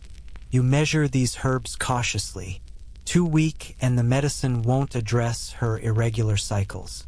Too strong and you could cause a miscarriage if she happens to be pregnant without realizing it, which would be a disaster on multiple levels. You're aiming for a gentle preparation that encourages regular cycles without crossing into dangerous territory. The dried herbs go into a cloth sachet, pennyroyal, a small pinch, mugwort, slightly more, tansy, just a few leaves, and rue, the tiniest amount because rue is powerful and potentially toxic. You add these to less risky herbs like chamomile and ginger to bulk out the mixture and provide additional benefits like calming properties and nausea reduction. Your apprentice has finished his poultice and is now working on grinding something in the large mortar. You hear the rhythmic pounding that indicates he's dealing with tough material. You glance over and see he's processing dried plant and leaves, probably for the preparation you told him to make earlier. The boy has a good memory for tasks, which is valuable in a profession where forgetting steps can have fatal consequences. You return your attention to the gynecological preparations. In addition to the iron tonic and menstrual regulator, you're preparing a third component, a calming cordial, because young women with irregular cycles often experience pain, anxiety, and emotional distress. This is part medicine and part compassionate care. You're acknowledging that illness affects both body and mind. The cordial is wine-based with valerian root for calming, chamomile for gentle sedation, lemon balm for mood elevation, and a very small amount of opium for pain relief. You're being conservative with the opium because you don't want to create dependence. You've seen patients who started with small amounts for legitimate pain and ended up needing larger and larger doses, becoming what later eras will call addicts, but you just think of as troubled by excessive attachment to poppy preparations. You mix these ingredients in wine, allowing them to macerate for about an hour while you work on other things. The longer they sit, the more the wine extracts the active compounds from the herbs. You'll strain it before bottling, creating a clear cordial that looks sophisticated and medicinal. While that's steeping, you tackle the next prescription, a mercury ointment for a patient with scabies. You've already prepared a batch of this earlier, but you need to portion it out and provide instructions. Mercury ointment is effective against parasites but also toxic to humans, so the instructions are critical. Apply thin layer to affected areas only. Do not use on broken skin. Do not use for more than 7 days. Wash hands thoroughly after application. You know from experience that patients often ignore these instructions, thinking that if a little works, more must be better, and they end up with mercury poisoning symptoms, tremors, personality changes, excessive salivation. You've learned to be very explicit and somewhat frightening in your warnings. Too much of this medicine can cause madness and death, tends to get people's attention better than polite suggestions. The final prescription waiting for you is the one that's been nagging at your conscience. You need to follow up on the woman who accused you of poisoning her mother. You're preparing a basket of remedies to bring when you visit. Activated charcoal, which you make by carefully burning specific woods, to absorb potential toxins, ginger and peppermint for nausea, and a gentle rehydration solution of water, honey, and salt. If the mother is truly suffering from poisoning, whether from your medicine or something else, these treatments will help. If she's just sick with something unrelated, they won't hurt. You also pack a sample of the medicine that supposedly caused the problem, planning to test it yourself. You're not going to taste it, you're not that dedicated to quality control, but you'll examine it carefully, smell it, maybe give a tiny amount to the shop cat and observe whether it shows any ill effects. The cat is already a veteran of your pharmaceutical testing and has survived everything from mild sedatives to questionable meat products. So if the medicine is truly poisonous, the cat will show symptoms before taking a fatal dose. This is terrible ethics by any reasonable standard, but medieval toxicology testing has limited options. Your apprentice appears at your elbow again. Master, The cordial's been sitting for an hour. Should I strain it now? You nod, and he carefully pours the wine mixture through cloth into a clean bottle, pressing the herbs to extract maximum potency. The resulting cordial is pale gold, fragrant with herbs, and looks like something a wealthy patient would feel good about drinking. Presentation matters in medicine. Patients need to believe that what they're taking is special and effective, and a beautifully prepared remedy in an attractive bottle creates confidence. All your preparations are complete. Cough syrup, theriac, gynecological remedies, mercury ointment, and emergency treatments for potential poisoning. Each one represents your best attempt to help, your accumulated knowledge both valid and invalid, and your sincere hope that you've calculated doses correctly and mixed the right substances. You line up the finished medicines on your counter, each one labeled with dosing instructions in your handwriting that looks like a spider fell in ink and crawled across the parchment. These preparations will go into people's bodies. They'll interact with human biology in ways you only partially understand. They might help. They might do nothing. They might, despite your best efforts, make things worse. But this is what you do. This is medieval pharmacy, part chemistry, part guesswork, part prayer. You've compounded your prescriptions, and now you can only hope that your skill exceeded your ignorance by enough of a margin to actually help rather than harm. Time to deliver these medicines and find out which patients thank you and which ones accuse you of poisoning their relatives. Another normal day at the apothecary. The afternoon brings the moment every apothecary simultaneously craves and dreads. Actual customers arriving to collect their medicines and present you with problems that need solving. The bell above your door jingles with concerning frequency, and each person who enters represents a unique combination of symptoms, expectations, desperation, and potential disaster. Your first difficult customer of the afternoon is a nobleman's steward, a pinched-faced man in fine clothing who looks at your shop like he's afraid of catching poverty from the walls. He carries himself with the borrowed authority of someone who serves the powerful and therefore believes himself powerful by association. You've dealt with his type before, they're never pleasant.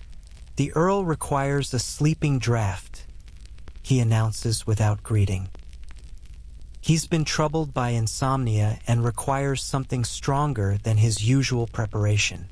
You nod politely, already mentally navigating the minefield this represents.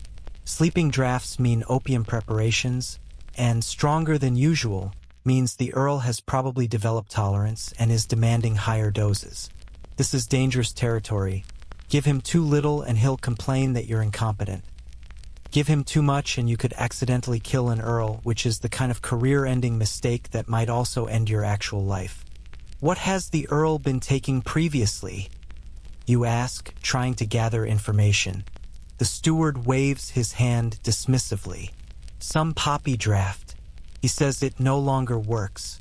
He needs something that will ensure restful sleep through the night.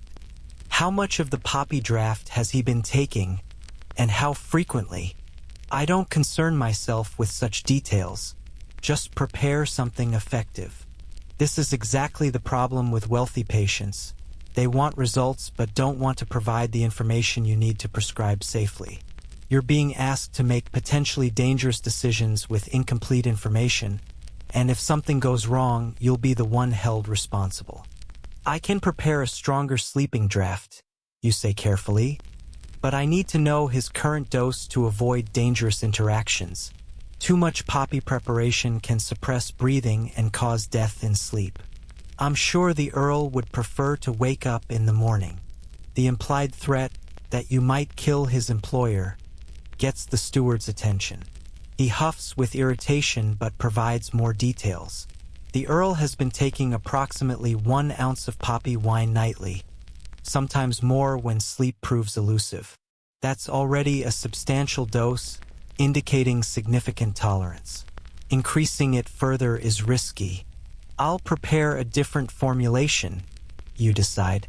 Combining poppy with valerian root and hops can provide stronger sedative effects without requiring dangerous increases in the opium dose. The Earl should take 1 ounce of this new preparation, no more, regardless of whether he falls asleep immediately. More will not make it work better. It will simply poison him. You emphasize the poisoning part because wealthy people often think rules don't apply to them, and you need this steward to understand that pharmacology doesn't care about social status. The steward looks annoyed but accepts your terms. You prepare the mixture, poppy wine, valerian tincture, and hops extract in careful proportions, and pour it into a decorative bottle that befits an Earl's medicine. You seal it, label it with extremely explicit warnings about not exceeding the dose, and hand it to the steward along with a verbal repetition of the instructions. 1 ounce, no more. If the Earl takes more and suffers ill effects, I cannot be held responsible, as I've provided clear guidance that must be followed for safety. You're creating a paper trail of warnings, essentially, so that if the Earl decides to drink the entire bottle and dies, you have witnesses to the fact that you warned against this. Medieval malpractice law is inconsistent and often brutal, so protecting yourself is essential. The steward pays, the Earl's credit is good, apparently, and leaves with his potentially lethal sleeping medication. You make a note in your account's book about the transaction and the warnings given, just in case this comes back to haunt you. The next customer is refreshingly straightforward. A pregnant woman looking for something to ease her morning sickness. This is actually one area where medieval medicine has some reasonable approaches. You prepare a ginger tea blend with a bit of mint and chamomile, all safe for pregnancy, all genuinely helpful for nausea. You also give her the same advice midwives have been giving for centuries. Eat small amounts frequently, avoid strong smells, rest when possible. She's grateful, pays promptly, and leaves without demanding anything dangerous or unreasonable. You wish all customers were like her. Then the door opens and disaster walks in. A mother holding a feverish child who looks absolutely miserable. The boy is maybe 4 years old, flushed and sweating, eyes glassy with fever. The mother is terrified in that specific way that parents of sick children get. Desperate for help, willing to try anything, and one more bad symptom away from complete panic. He's been burning with fever for 2 days, she says, her voice cracking. I've tried cool cloths. I've prayed, nothing helps. Please, you have to help him. You gesture for her to bring the child closer, and you examine him as best you can in your shop. His forehead is indeed hot to the touch. His breathing is fast but not labored. You gently pull down his lower eyelid to check the color. Pale but not alarmingly so. You ask him to open his mouth and stick out his tongue. It's coated white, which could mean various things or nothing at all. Any other symptoms? You ask the mother. Cough? Rash? Vomiting? Difficulty breathing? He's not eating, and he cries that his head hurts. But no cough, no rash. Fever, headache, loss of appetite in a young child could be 1,000 different things. It could be a minor infection that will resolve on its own. It could be the early stages of something serious. Medieval medicine has limited diagnostic tools, so you're making decisions based on incomplete information and pattern recognition. I'll prepare a fever-reducing remedy, you tell her. Willow bark and meadowsweet to bring down the fever, combined with gentle herbs to help him rest. But you need to watch him carefully. If the fever gets worse, if he develops a rash, if he has trouble breathing or becomes unresponsive, you need to fetch a physician immediately. This medicine treats symptoms, not the underlying cause. You're being honest about the limitations of what you can do, which some apothecaries don't bother with, but you feel like parents deserve to know when you're helping and when you're just making their child more comfortable while nature takes its course. You prepare the remedy quickly, willow bark decoction sweetened with honey, a tiny amount of chamomile, and the smallest possible dose of poppy to help the child rest without suppressing his breathing. You taste it yourself to check that it's not too bitter for a child to tolerate. It's unpleasant but not unbearable. Give him 1 small spoonful every 4 hours. No more than that, even if the fever persists. Too much can be harmful. And make sure he drinks water or weak broth. Fever dries out the body. The mother nods frantically, already reaching for her money. You charge her a minimal amount because she's clearly not wealthy and because you're not heartless. She leaves with her medicine and her sick child, and you're left hoping that whatever he has is something that his young body can fight off with just symptomatic support. Your apprentice has been watching these interactions, learning not just how to prepare medicines but how to handle the human element of pharmacy. The anxious, the demanding, the desperate. This is the part they don't really teach in apprenticeships. You just learn it through repeated exposure to human suffering and need. The door opens again. This time it's someone you weren't expecting. A physician. Master William is one of the actual university-trained physicians in the city, which means he's wealthy, educated, and generally condescending to apothecaries who learned their trade through apprenticeship rather than studying Latin texts in formal institutions. His presence in your shop is unusual. Normally he just sends prescriptions with patients and you fill them without direct contact. Apothecary. He greets you coolly. I'm here regarding a patient we have in common, Mistress Agnes, the elderly woman who purchases your fennel syrup. Your stomach sinks. Please don't let her be dead. Please don't let this be an accusation of malpractice. What about Mistress Agnes? You ask, keeping your voice neutral. She's developed a new complaint, swelling in her legs and difficulty breathing. I've examined her humors and determined that she has an excess of phlegm causing fluid retention. I'm prescribing a purging regimen that will require several preparations from your shop. He hands you a piece of parchment covered in Latin medical terminology and abbreviated ingredient lists. You scan it quickly. A powerful laxative preparation, a diuretic compound, something involving mercury, and a bloodletting schedule that he'll perform himself but wants you to support with iron tonics afterward. This prescription is aggressive. Too aggressive, in your opinion, for an elderly woman who's probably just experiencing the normal decline of aging combined with a heart condition you don't have the medical knowledge to properly identify. But Master William is a university physician, and you're just an apothecary, and pushing back on his prescriptions is professionally risky. This is quite a comprehensive treatment, you say carefully. For a woman of Mistress Agnes's age and constitution, do you think perhaps a gentler approach? I did not come here for your medical opinion, Master William interrupts sharply. I came to have prescriptions filled. If you're unable to compound these preparations correctly, I can find another apothecary. This is the power dynamic you're trapped in. Physicians have higher social status, university education, and powerful patients. If you refuse to fill a physician's prescription, you could lose business and reputation. But if you fill it and the patient suffers, you're the one who actually prepared the medicine, so you share in the blame. You look at the prescription again. The laxative is going to cause violent purging, cramping, diarrhea, dehydration. The diuretic will make her urinate constantly, further dehydrating her. The mercury preparation is toxic. And then bloodletting on top of all that? This seems like a treatment designed to kill someone through aggressive intervention rather than helping them. I'll prepare these, you say slowly, but I'll need to adjust the doses for someone of her age and weight. The standard doses you've prescribed here would be overwhelming for a frail patient. Master William's face flushes with anger. Are you suggesting that I don't know how to dose my own prescriptions? I'm suggesting that as the person actually preparing and measuring these medicines, I have a professional obligation to ensure patient safety. You can prescribe whatever you like, but I'm the one who determines the actual amounts that go into the preparations. This is you asserting what little authority you have in this relationship.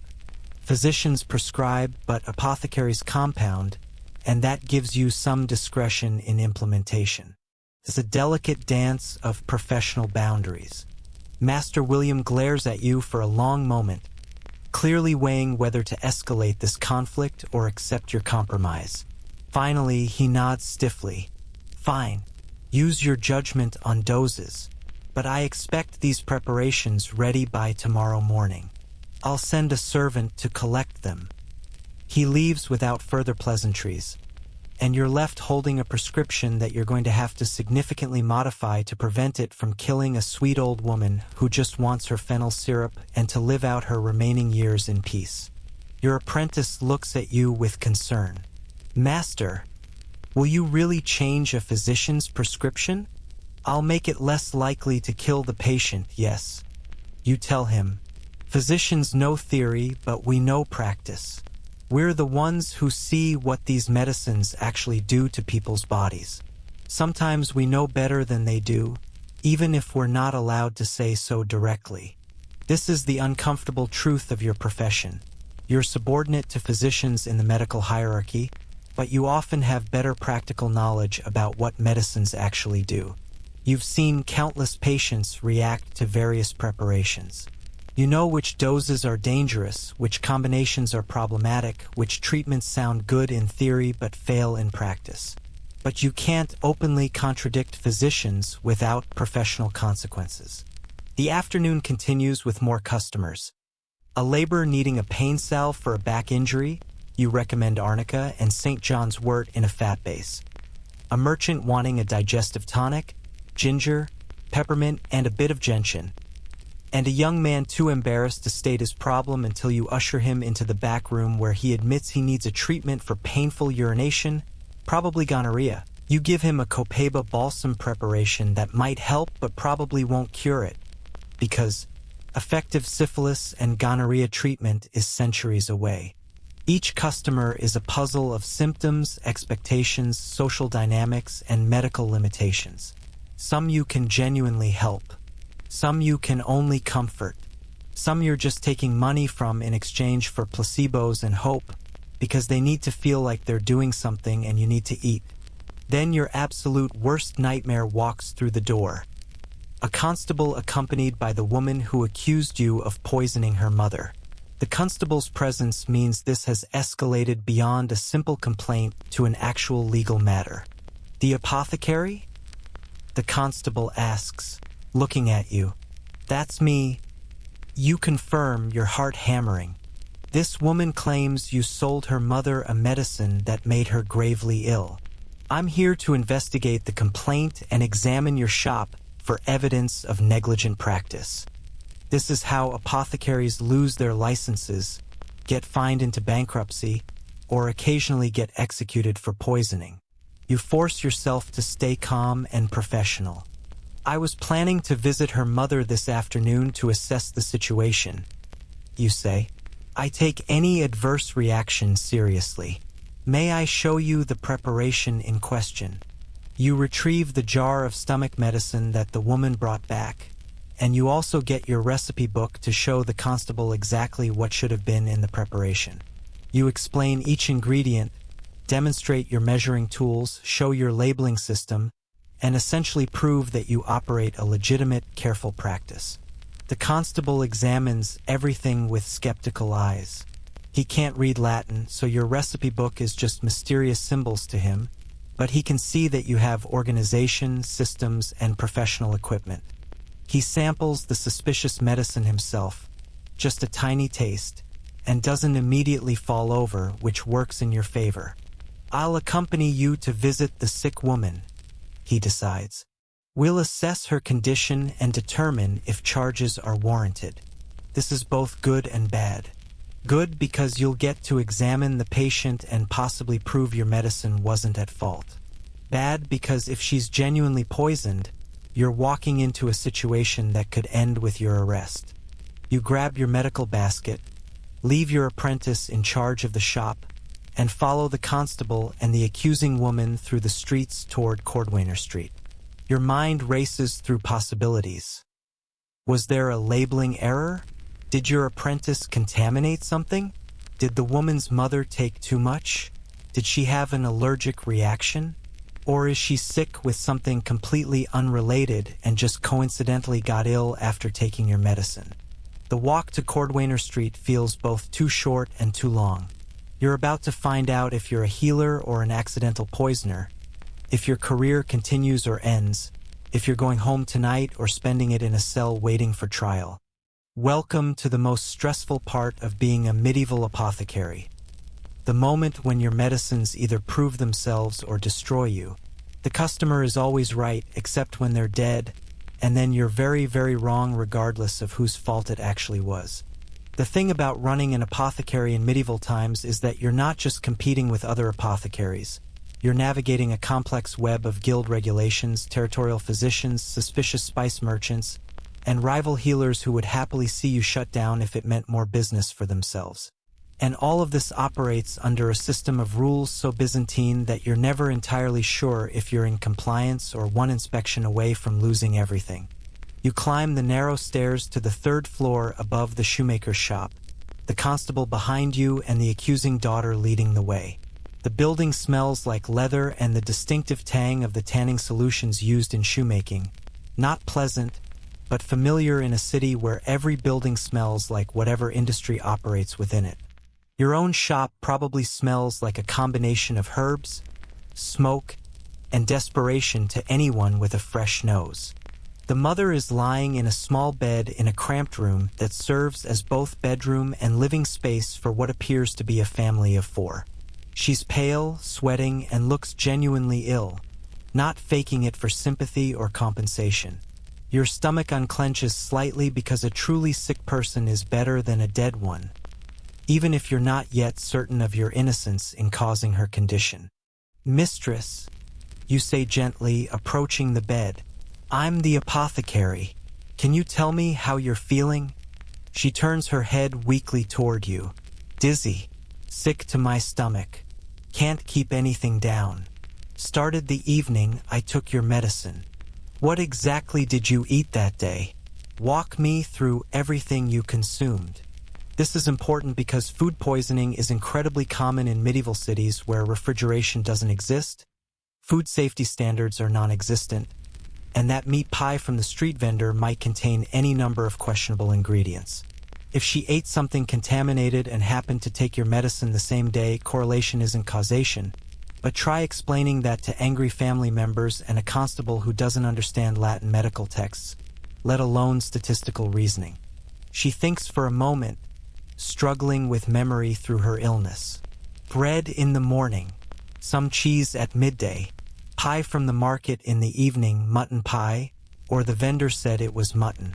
Then I took your medicine before bed because my stomach was hurting. Your stomach was already hurting before you took my medicine? You ask, emphasizing this point for the constable's benefit. Yes, from the pie, I think. It tasted a bit off. There it is. She ate questionable market pie, got food poisoning, took your medicine for the resulting stomach pain, and then blamed the medicine when the food poisoning progressed. This is a relief in terms of your culpability, but you still need to prove it. You examine the medicine jar you brought with you, opening it and smelling the contents carefully. It smells exactly like it should. Mint, ginger, nothing suspicious or contaminated. You show it to the constable, letting him smell it too. This is a standard digestive remedy, you explain. Peppermint, ginger, small amount of aloe. Nothing in here should cause violent illness. What she's experiencing sounds consistent with eating contaminated food. The pie she mentioned. The daughter interjects angrily. So you're saying it's her own fault for eating? I'm saying that illness from bad food is extremely common, and her symptoms match that diagnosis better than poisoning from my medicine. If my preparation had caused this, she would have shown symptoms within an hour or 2. Food poisoning from contaminated meat often takes several hours to develop and then persists for days, which matches her timeline. You're making your case to the constable, who's listening with what appears to be growing understanding. He's seen food poisoning before. Everyone in a medieval city has. It's so common that it barely registers as unusual. Can you treat her? The constable asks, which is a good sign. He's moving from investigate the crime to solve the problem. Yes, she needs treatments to settle her stomach and replace the fluids she's lost through vomiting. Ginger tea for nausea, honey water with a bit of salt to prevent dehydration, and activated charcoal to absorb any remaining toxins from the contaminated food. You unpack your medical basket and begin preparing treatments right there in the cramped room. You mix charcoal powder into water. It looks unappetizing, like drinking mud, but it's effective at absorbing toxins. You prepare a strong ginger infusion and sweeten it with honey to make it palatable. You create a rehydration solution of water, honey, and salt in careful proportions. She should take the charcoal mixture now, all of it in one dose, you instruct. Then sip the ginger tea throughout the day for nausea. And she needs to drink at least a cup of the honey salt water every few hours to replace what she's lost. No solid food until the vomiting stops completely. Then start with bland items. Bread, broth, nothing rich or spiced. The mother, looking somewhat reassured by your confident care, drinks the charcoal mixture with difficulty. It's genuinely unpleasant, but she gets it down. You leave the other preparations with instructions, including a warning about the market pie vendor. That seller needs to be reported to the market authorities, you tell the constable. If his pies are contaminated, others will get sick too. The constable nods, making a note. He seems satisfied that this was a case of bad food rather than bad medicine. The daughter still looks suspicious, but her anger has diminished now that her mother is receiving treatment and has a plausible explanation for her illness that doesn't involve malicious poisoning. I'll check on her tomorrow, you offer. No charge for the follow-up visit. I want to ensure she recovers fully. This generosity serves multiple purposes. It shows good faith, it allows you to monitor the situation to ensure your diagnosis was correct, and it might turn an accuser into a future customer once she realizes you actually helped rather than harmed. You leave the building with the constable, who's now casually asking you about various minor ailments he's been experiencing. Constipation, apparently, which is more information than you wanted but represents his acceptance that you're a legitimate healer rather than a criminal. You recommend prunes and more water, and he seems genuinely grateful for the free advice. Crisis averted. For now. Back at your shop, you find your apprentice dealing with a customer, and you also find a sealed letter waiting for you. The seal bears the mark of the Apothecaries Guild, never a good sign. Guild correspondence usually means fees, regulations, complaints, or mandatory meetings where elderly apothecaries argue about standards while achieving nothing. You break the seal and read. It's a summons to appear before the Guild Council in 3 days regarding an accusation that you've been selling Theriac without proper certification for complex preparations. Someone has reported you, likely a rival apothecary who's jealous of your wealthy clients or who wants to eliminate competition. This is exactly the kind of guild politics that makes your profession exhausting beyond the actual medicine. The guild exists theoretically to maintain standards and protect both apothecaries and customers. In practice, it's a way for established apothecaries to control the market, enforce artificial scarcity to keep prices high, and harass anyone who's successfully building a business. The Theriac accusation is particularly problematic because Theriac is considered a magisterial preparation, complex, expensive, and traditionally requiring special certification that proves you can compound it correctly. You've been making Theriac for years using the recipe your master taught you, and you've never had problems, but technically you're supposed to have passed a guild examination specifically for Theriac production, which you haven't because the examination is expensive. Politically connected guild members sometimes fail qualified apothecaries out of spite, and you've been too busy actually running your business to deal with bureaucratic requirements. Now someone's weaponizing that technicality against you. Your apprentice notices your expression. Bad news, master? Guild summons. Someone reported me for selling Theriac without certification. He looks worried, understanding the implications. Will they shut down the shop? They'll fine me heavily and possibly prohibit me from making Theriac until I pass their examination, which means losing my wealthy clients who specifically come to me for Theriac. This is calculated sabotage. Whoever reported you knows exactly what products sustain your business and has targeted them specifically. You run through mental lists of suspects. There's Master Gregory, the apothecary 2 streets over who's been resentful since you started attracting his former customers. There's Mistress Helena, who runs a shop near the wealthy district and sees you as encroaching on her territory. There's Old Master Richard, who's been in the guild for 40 years and hates any apothecary who doesn't follow every traditional protocol exactly. Could be any of them or someone else entirely. Guild politics attract petty, vindictive people who cloak their jealousy in concerns about standards and patient safety. You need to prepare your defense, which means gathering evidence that your Theriac is high quality and properly prepared. You need testimony from satisfied customers, examples of your work, documentation of your training, and preferably some guild members who'll speak on your behalf. Though finding supporters in a guild that operates on favoritism and political alliances is challenging. While you're contemplating this newest problem, a young man enters your shop wearing the colors of the Merchant Guild. He's carrying a letter from Master Edmund, the wealthy merchant whose daughter you're supposed to consult with this afternoon. You'd almost forgotten about that appointment in the chaos of poison accusations and guild summons. You break the seal. Master Edmund is confirming the appointment and providing additional information. His daughter is 17, has been experiencing symptoms for approximately 6 months, and has been seen by 2 physicians already with no improvement. He's hoping that a different perspective, meaning your practical apothecary knowledge versus theoretical physician training, might offer solutions. This is both flattering and concerning. When physicians fail and families turn to apothecaries, it either means you have an opportunity to succeed where they failed, or you're being set up to take the blame when the patient doesn't improve. Either way, it's a high-profile case that could enhance or destroy your reputation. You need to prepare for this consultation carefully. You gather your diagnostic tools, such as they are a uroscopy flask for examining samples, your various jars of prepared medicines that might be relevant, your recipe book in case you need to reference formulas, and your most professional demeanor. Your apprentice is watching all of this preparation.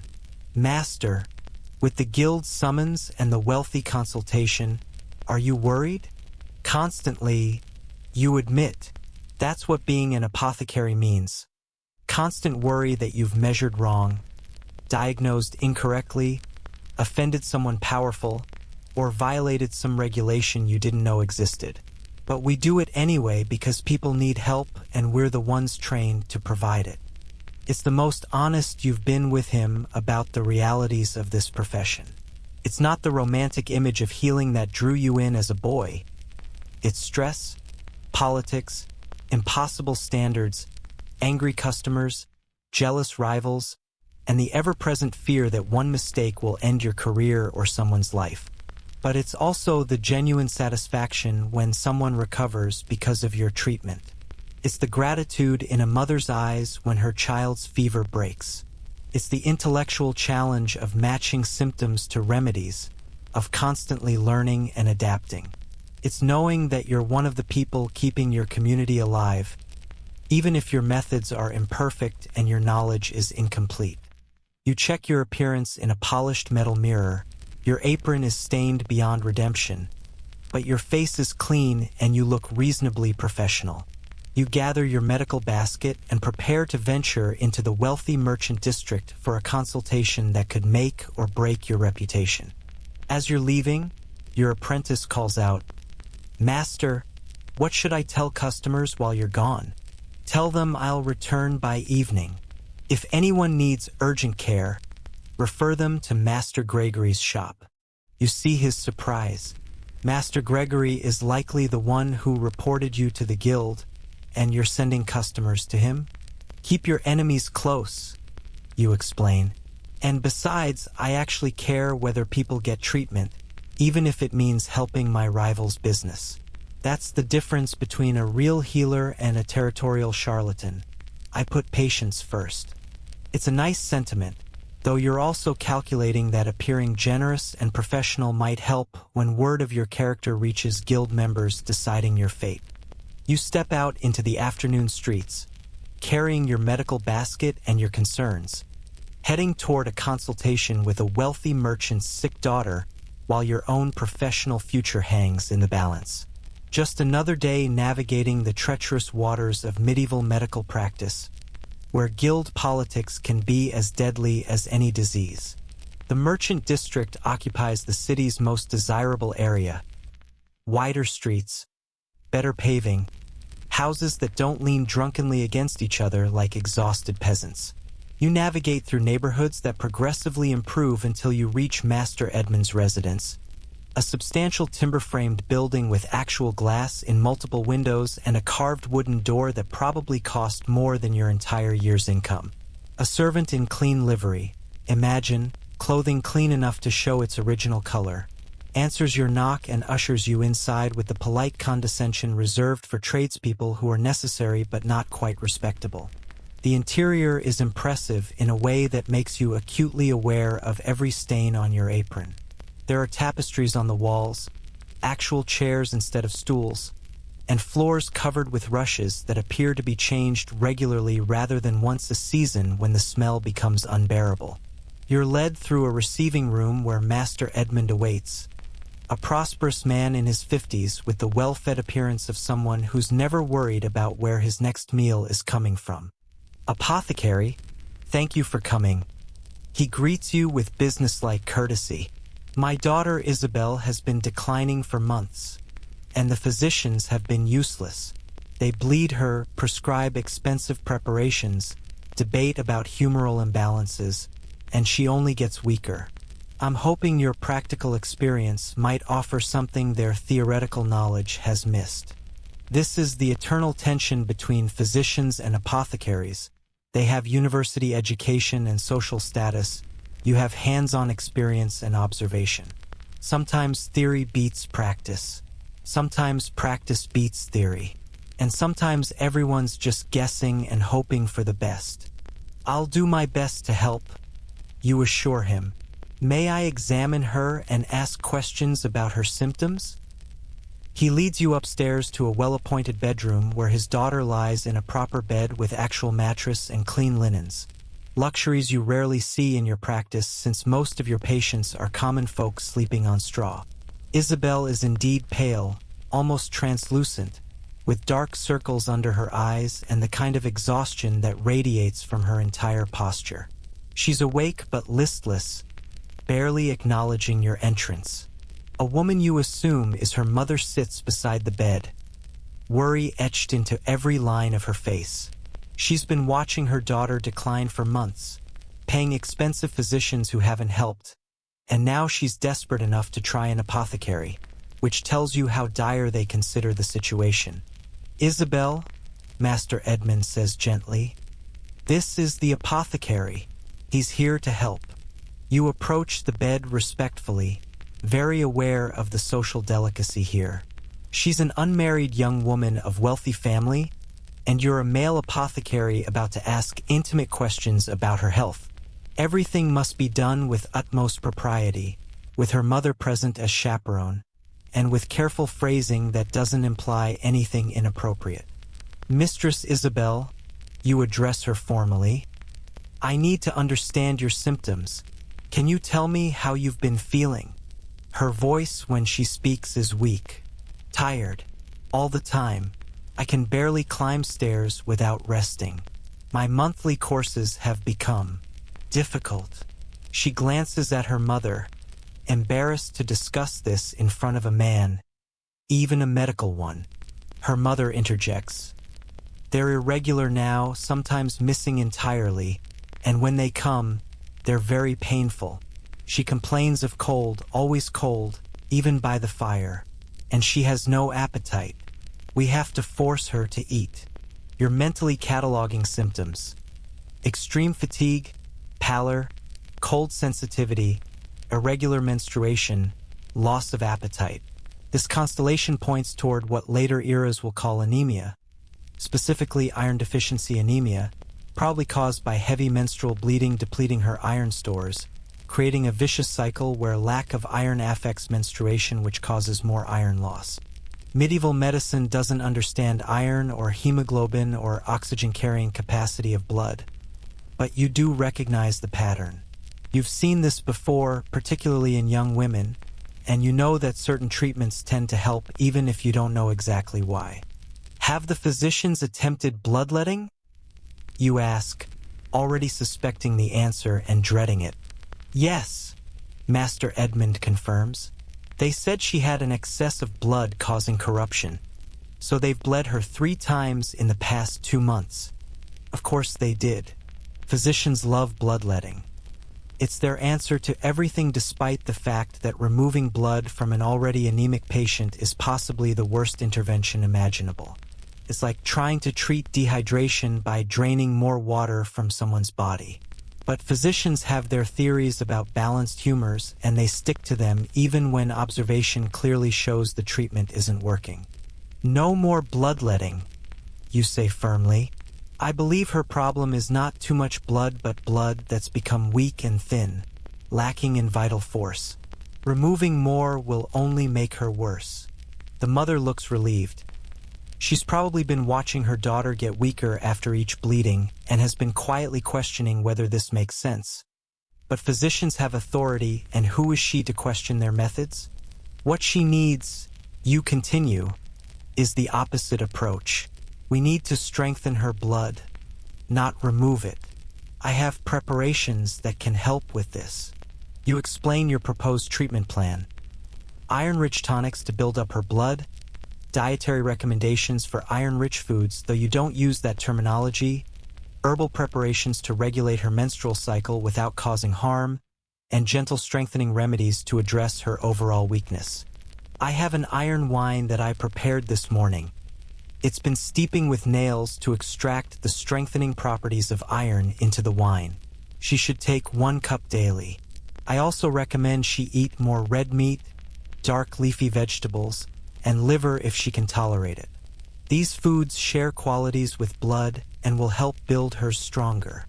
You're accidentally giving correct nutritional advice despite having the mechanism completely wrong. You think sympathetic magic is at work. Red meat helps blood because they're both red, when really it's about iron content. But the end result is the same. She'll get more dietary iron. For the menstrual difficulties, I have an herbal preparation that can help regulate her cycles and reduce excessive bleeding. It contains gentle herbs like chamomile and ginger, along with small amounts of yarrow and lady's mantle, which are traditionally used for women's health.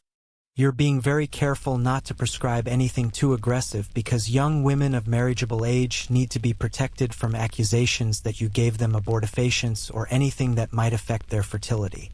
The herbs you're suggesting are mild and generally beneficial. Additionally, you add, she needs rest, but not complete bed rest. Gentle activity, short walks, light tasks will help build her strength. The physicians may have told you she should rest completely, but I've observed that patients who remain somewhat active recover better than those who lie abed for weeks. This is you contradicting physician advice based on practical observation, which is professionally risky but medically sound.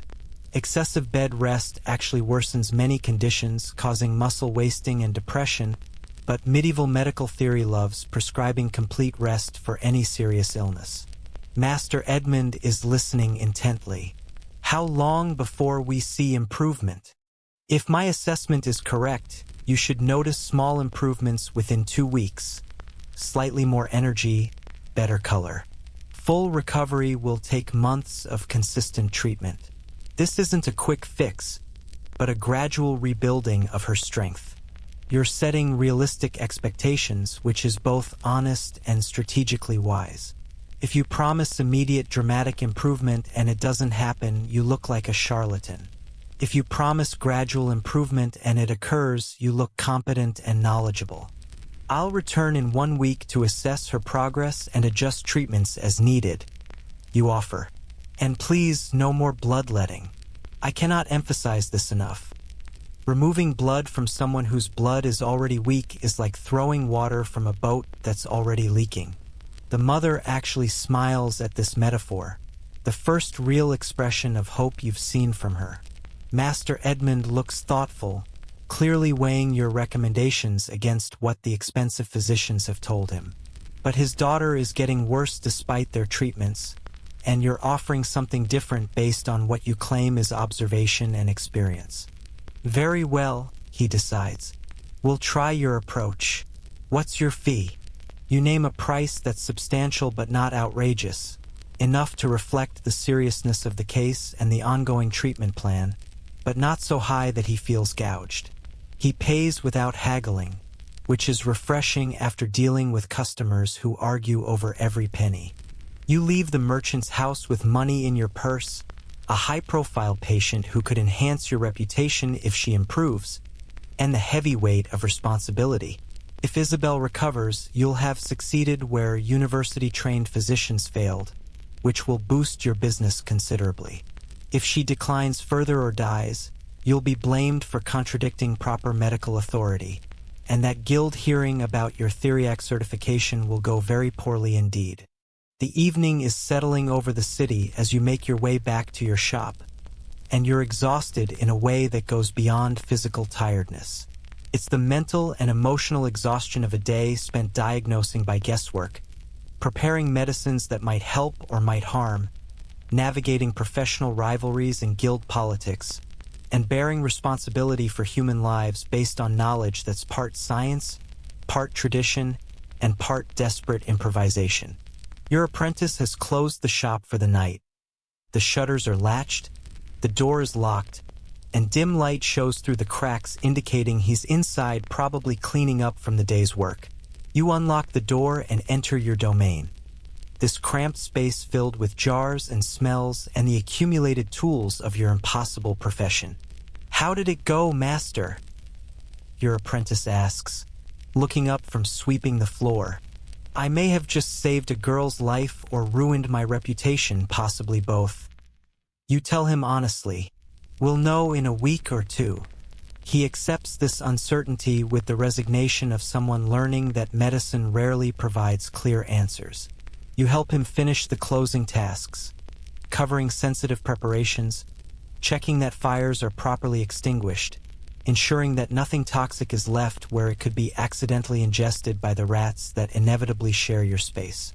As you work, you mentally review the day. The poison accusation that turned out to be food poisoning, the guild summons that threatens your livelihood, the demanding customers with their impossible expectations, the sick child with fever, the Earl's dangerous sleeping draft request, the physician's aggressive prescription that you modified to prevent harm, and finally the wealthy merchant's daughter whose recovery might vindicate your practical approach to medicine or condemn it as inadequate. This is every day for you. This is what it means to be a medieval apothecary. Constant crisis management, perpetual uncertainty, balancing genuine medical knowledge with social expectations and professional politics, trying to help people with tools that are sometimes effective and sometimes useless and sometimes actively harmful, and hoping that at the end of each day you've done more good than damage. You climb the narrow stairs to your living quarters above the shop, where your wife has kept dinner warm, a pottage of vegetables and a bit of meat, bread, weak ale. Your children are already asleep, and the apartment is quiet except for the ever-present sounds of the city. Voices in the street, a dog barking, the night watch calling the hour, the constant low hum of human habitation packed tightly together in medieval urban density. You eat your dinner in tired silence, wash your face and hands in cold water, and prepare for bed. Your body aches from the day's physical labor, the grinding, the lifting, the walking across the city multiple times, the standing for hours mixing preparations. Your mind aches from the stress and responsibility. Your hands are stained and scarred and probably absorbing toxic substances even now. Tomorrow you'll wake before dawn and do it all again. You'll prepare medicines from recipes you half understand, using ingredients of questionable provenance, for patients whose conditions you can only guess at. You'll navigate guild politics and professional rivalries and customer complaints. You'll try to help people while protecting yourself from accusations of malpractice. You'll balance the ethics of charging for medicine against the economics of keeping your business viable. You'll wonder if you measured correctly, prescribed appropriately, warned adequately. And through it all, you'll carry the knowledge that people trust you with their lives, their children's lives, their health and survival. They come to your shop believing you can help, and you do your best to meet that trust even though you're working with medieval medical knowledge, approximate measurements, impure ingredients, and no real certainty about what you're doing. The last thought before sleep takes you is a simple one. I hope nobody dies tomorrow because of something I did today. It's the prayer of every apothecary every night, in an era where healing and harming are separated by measurements you can't quite get precise enough, knowledge you don't quite have complete enough, and luck you can't quite rely on enough. You wouldn't last a day in a medieval apothecary, but you've somehow lasted years, and if fortune favors you, you might last years more. Or the guild might shut you down, or a patient might die and their family might sue, or you might accidentally poison yourself with accumulated exposure to mercury and lead and arsenic, or any of 100 other disasters that haunt your profession. But for now, today, you've survived. You've helped some people, probably. You've harmed no one fatally, as far as you know. You've kept your shop running, your family fed, your reputation mostly intact. Tomorrow you'll try to do the same. Sleep comes eventually, heavy and dreamless.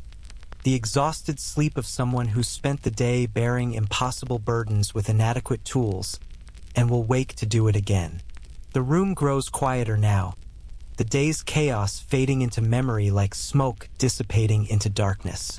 Your breathing slows, your muscles finally releasing their tension, sinking deeper into the straw mattress that's not comfortable but is yours, earned through years of grinding powders and measuring tinctures and hoping you got the doses right.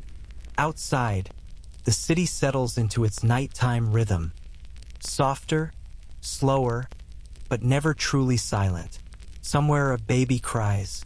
Somewhere else someone coughs, the wet, rattling cough that you recognize professionally even in your drowsiness as probably consumption, probably terminal, probably nothing you could fix even if they came to your shop with a full purse and desperate eyes. But that's tomorrow's worry or never's worry, because you can't heal everyone and you learned that lesson early, learned it hard, learned it in the face of a mother holding her dead child and asking why your medicine didn't work. And you had no answer except that sometimes nothing works. Sometimes people die despite your best efforts. Sometimes medieval medicine is just sophisticated-sounding helplessness dressed up in Latin terminology and herb mixtures. Your apprentice sleeps downstairs in the preparation room, probably dreaming of someday having his own shop, his own impossible responsibility. You hope he makes it. You hope he learns to live with the uncertainty, to function despite the constant fear of fatal errors, to find satisfaction in the cases that work and forgiveness for the ones that don't. The merchant's daughter will either improve or decline. The guild will either censure you or accept your defense. That mother you treated for food poisoning will either recover or worsen. The earl will either sleep peacefully or overdose on his stronger sleeping draught. Isabel, pale and weak in her wealthy bed, will either rebuild her strength with your iron wine or fade further despite your interventions. And you'll keep mixing, measuring, hoping, failing, succeeding, surviving. That's the job. That's the life. That's what it means to be the person standing between suffering and relief, between sickness and health, between life and death, with nothing but plant matter and animal parts and toxic minerals and imperfect knowledge and the desperate hope that today, at least, you've done more good than harm. The darkness deepens. Your consciousness fades. Tomorrow waits, with all its impossible demands and uncertain outcomes. But for now, rest. You've earned it, you tired guardian of questionable medicines and even more questionable expertise. Sleep well, Medieval Apothecary. You survived another day. That's genuinely impressive. Sweet dreams.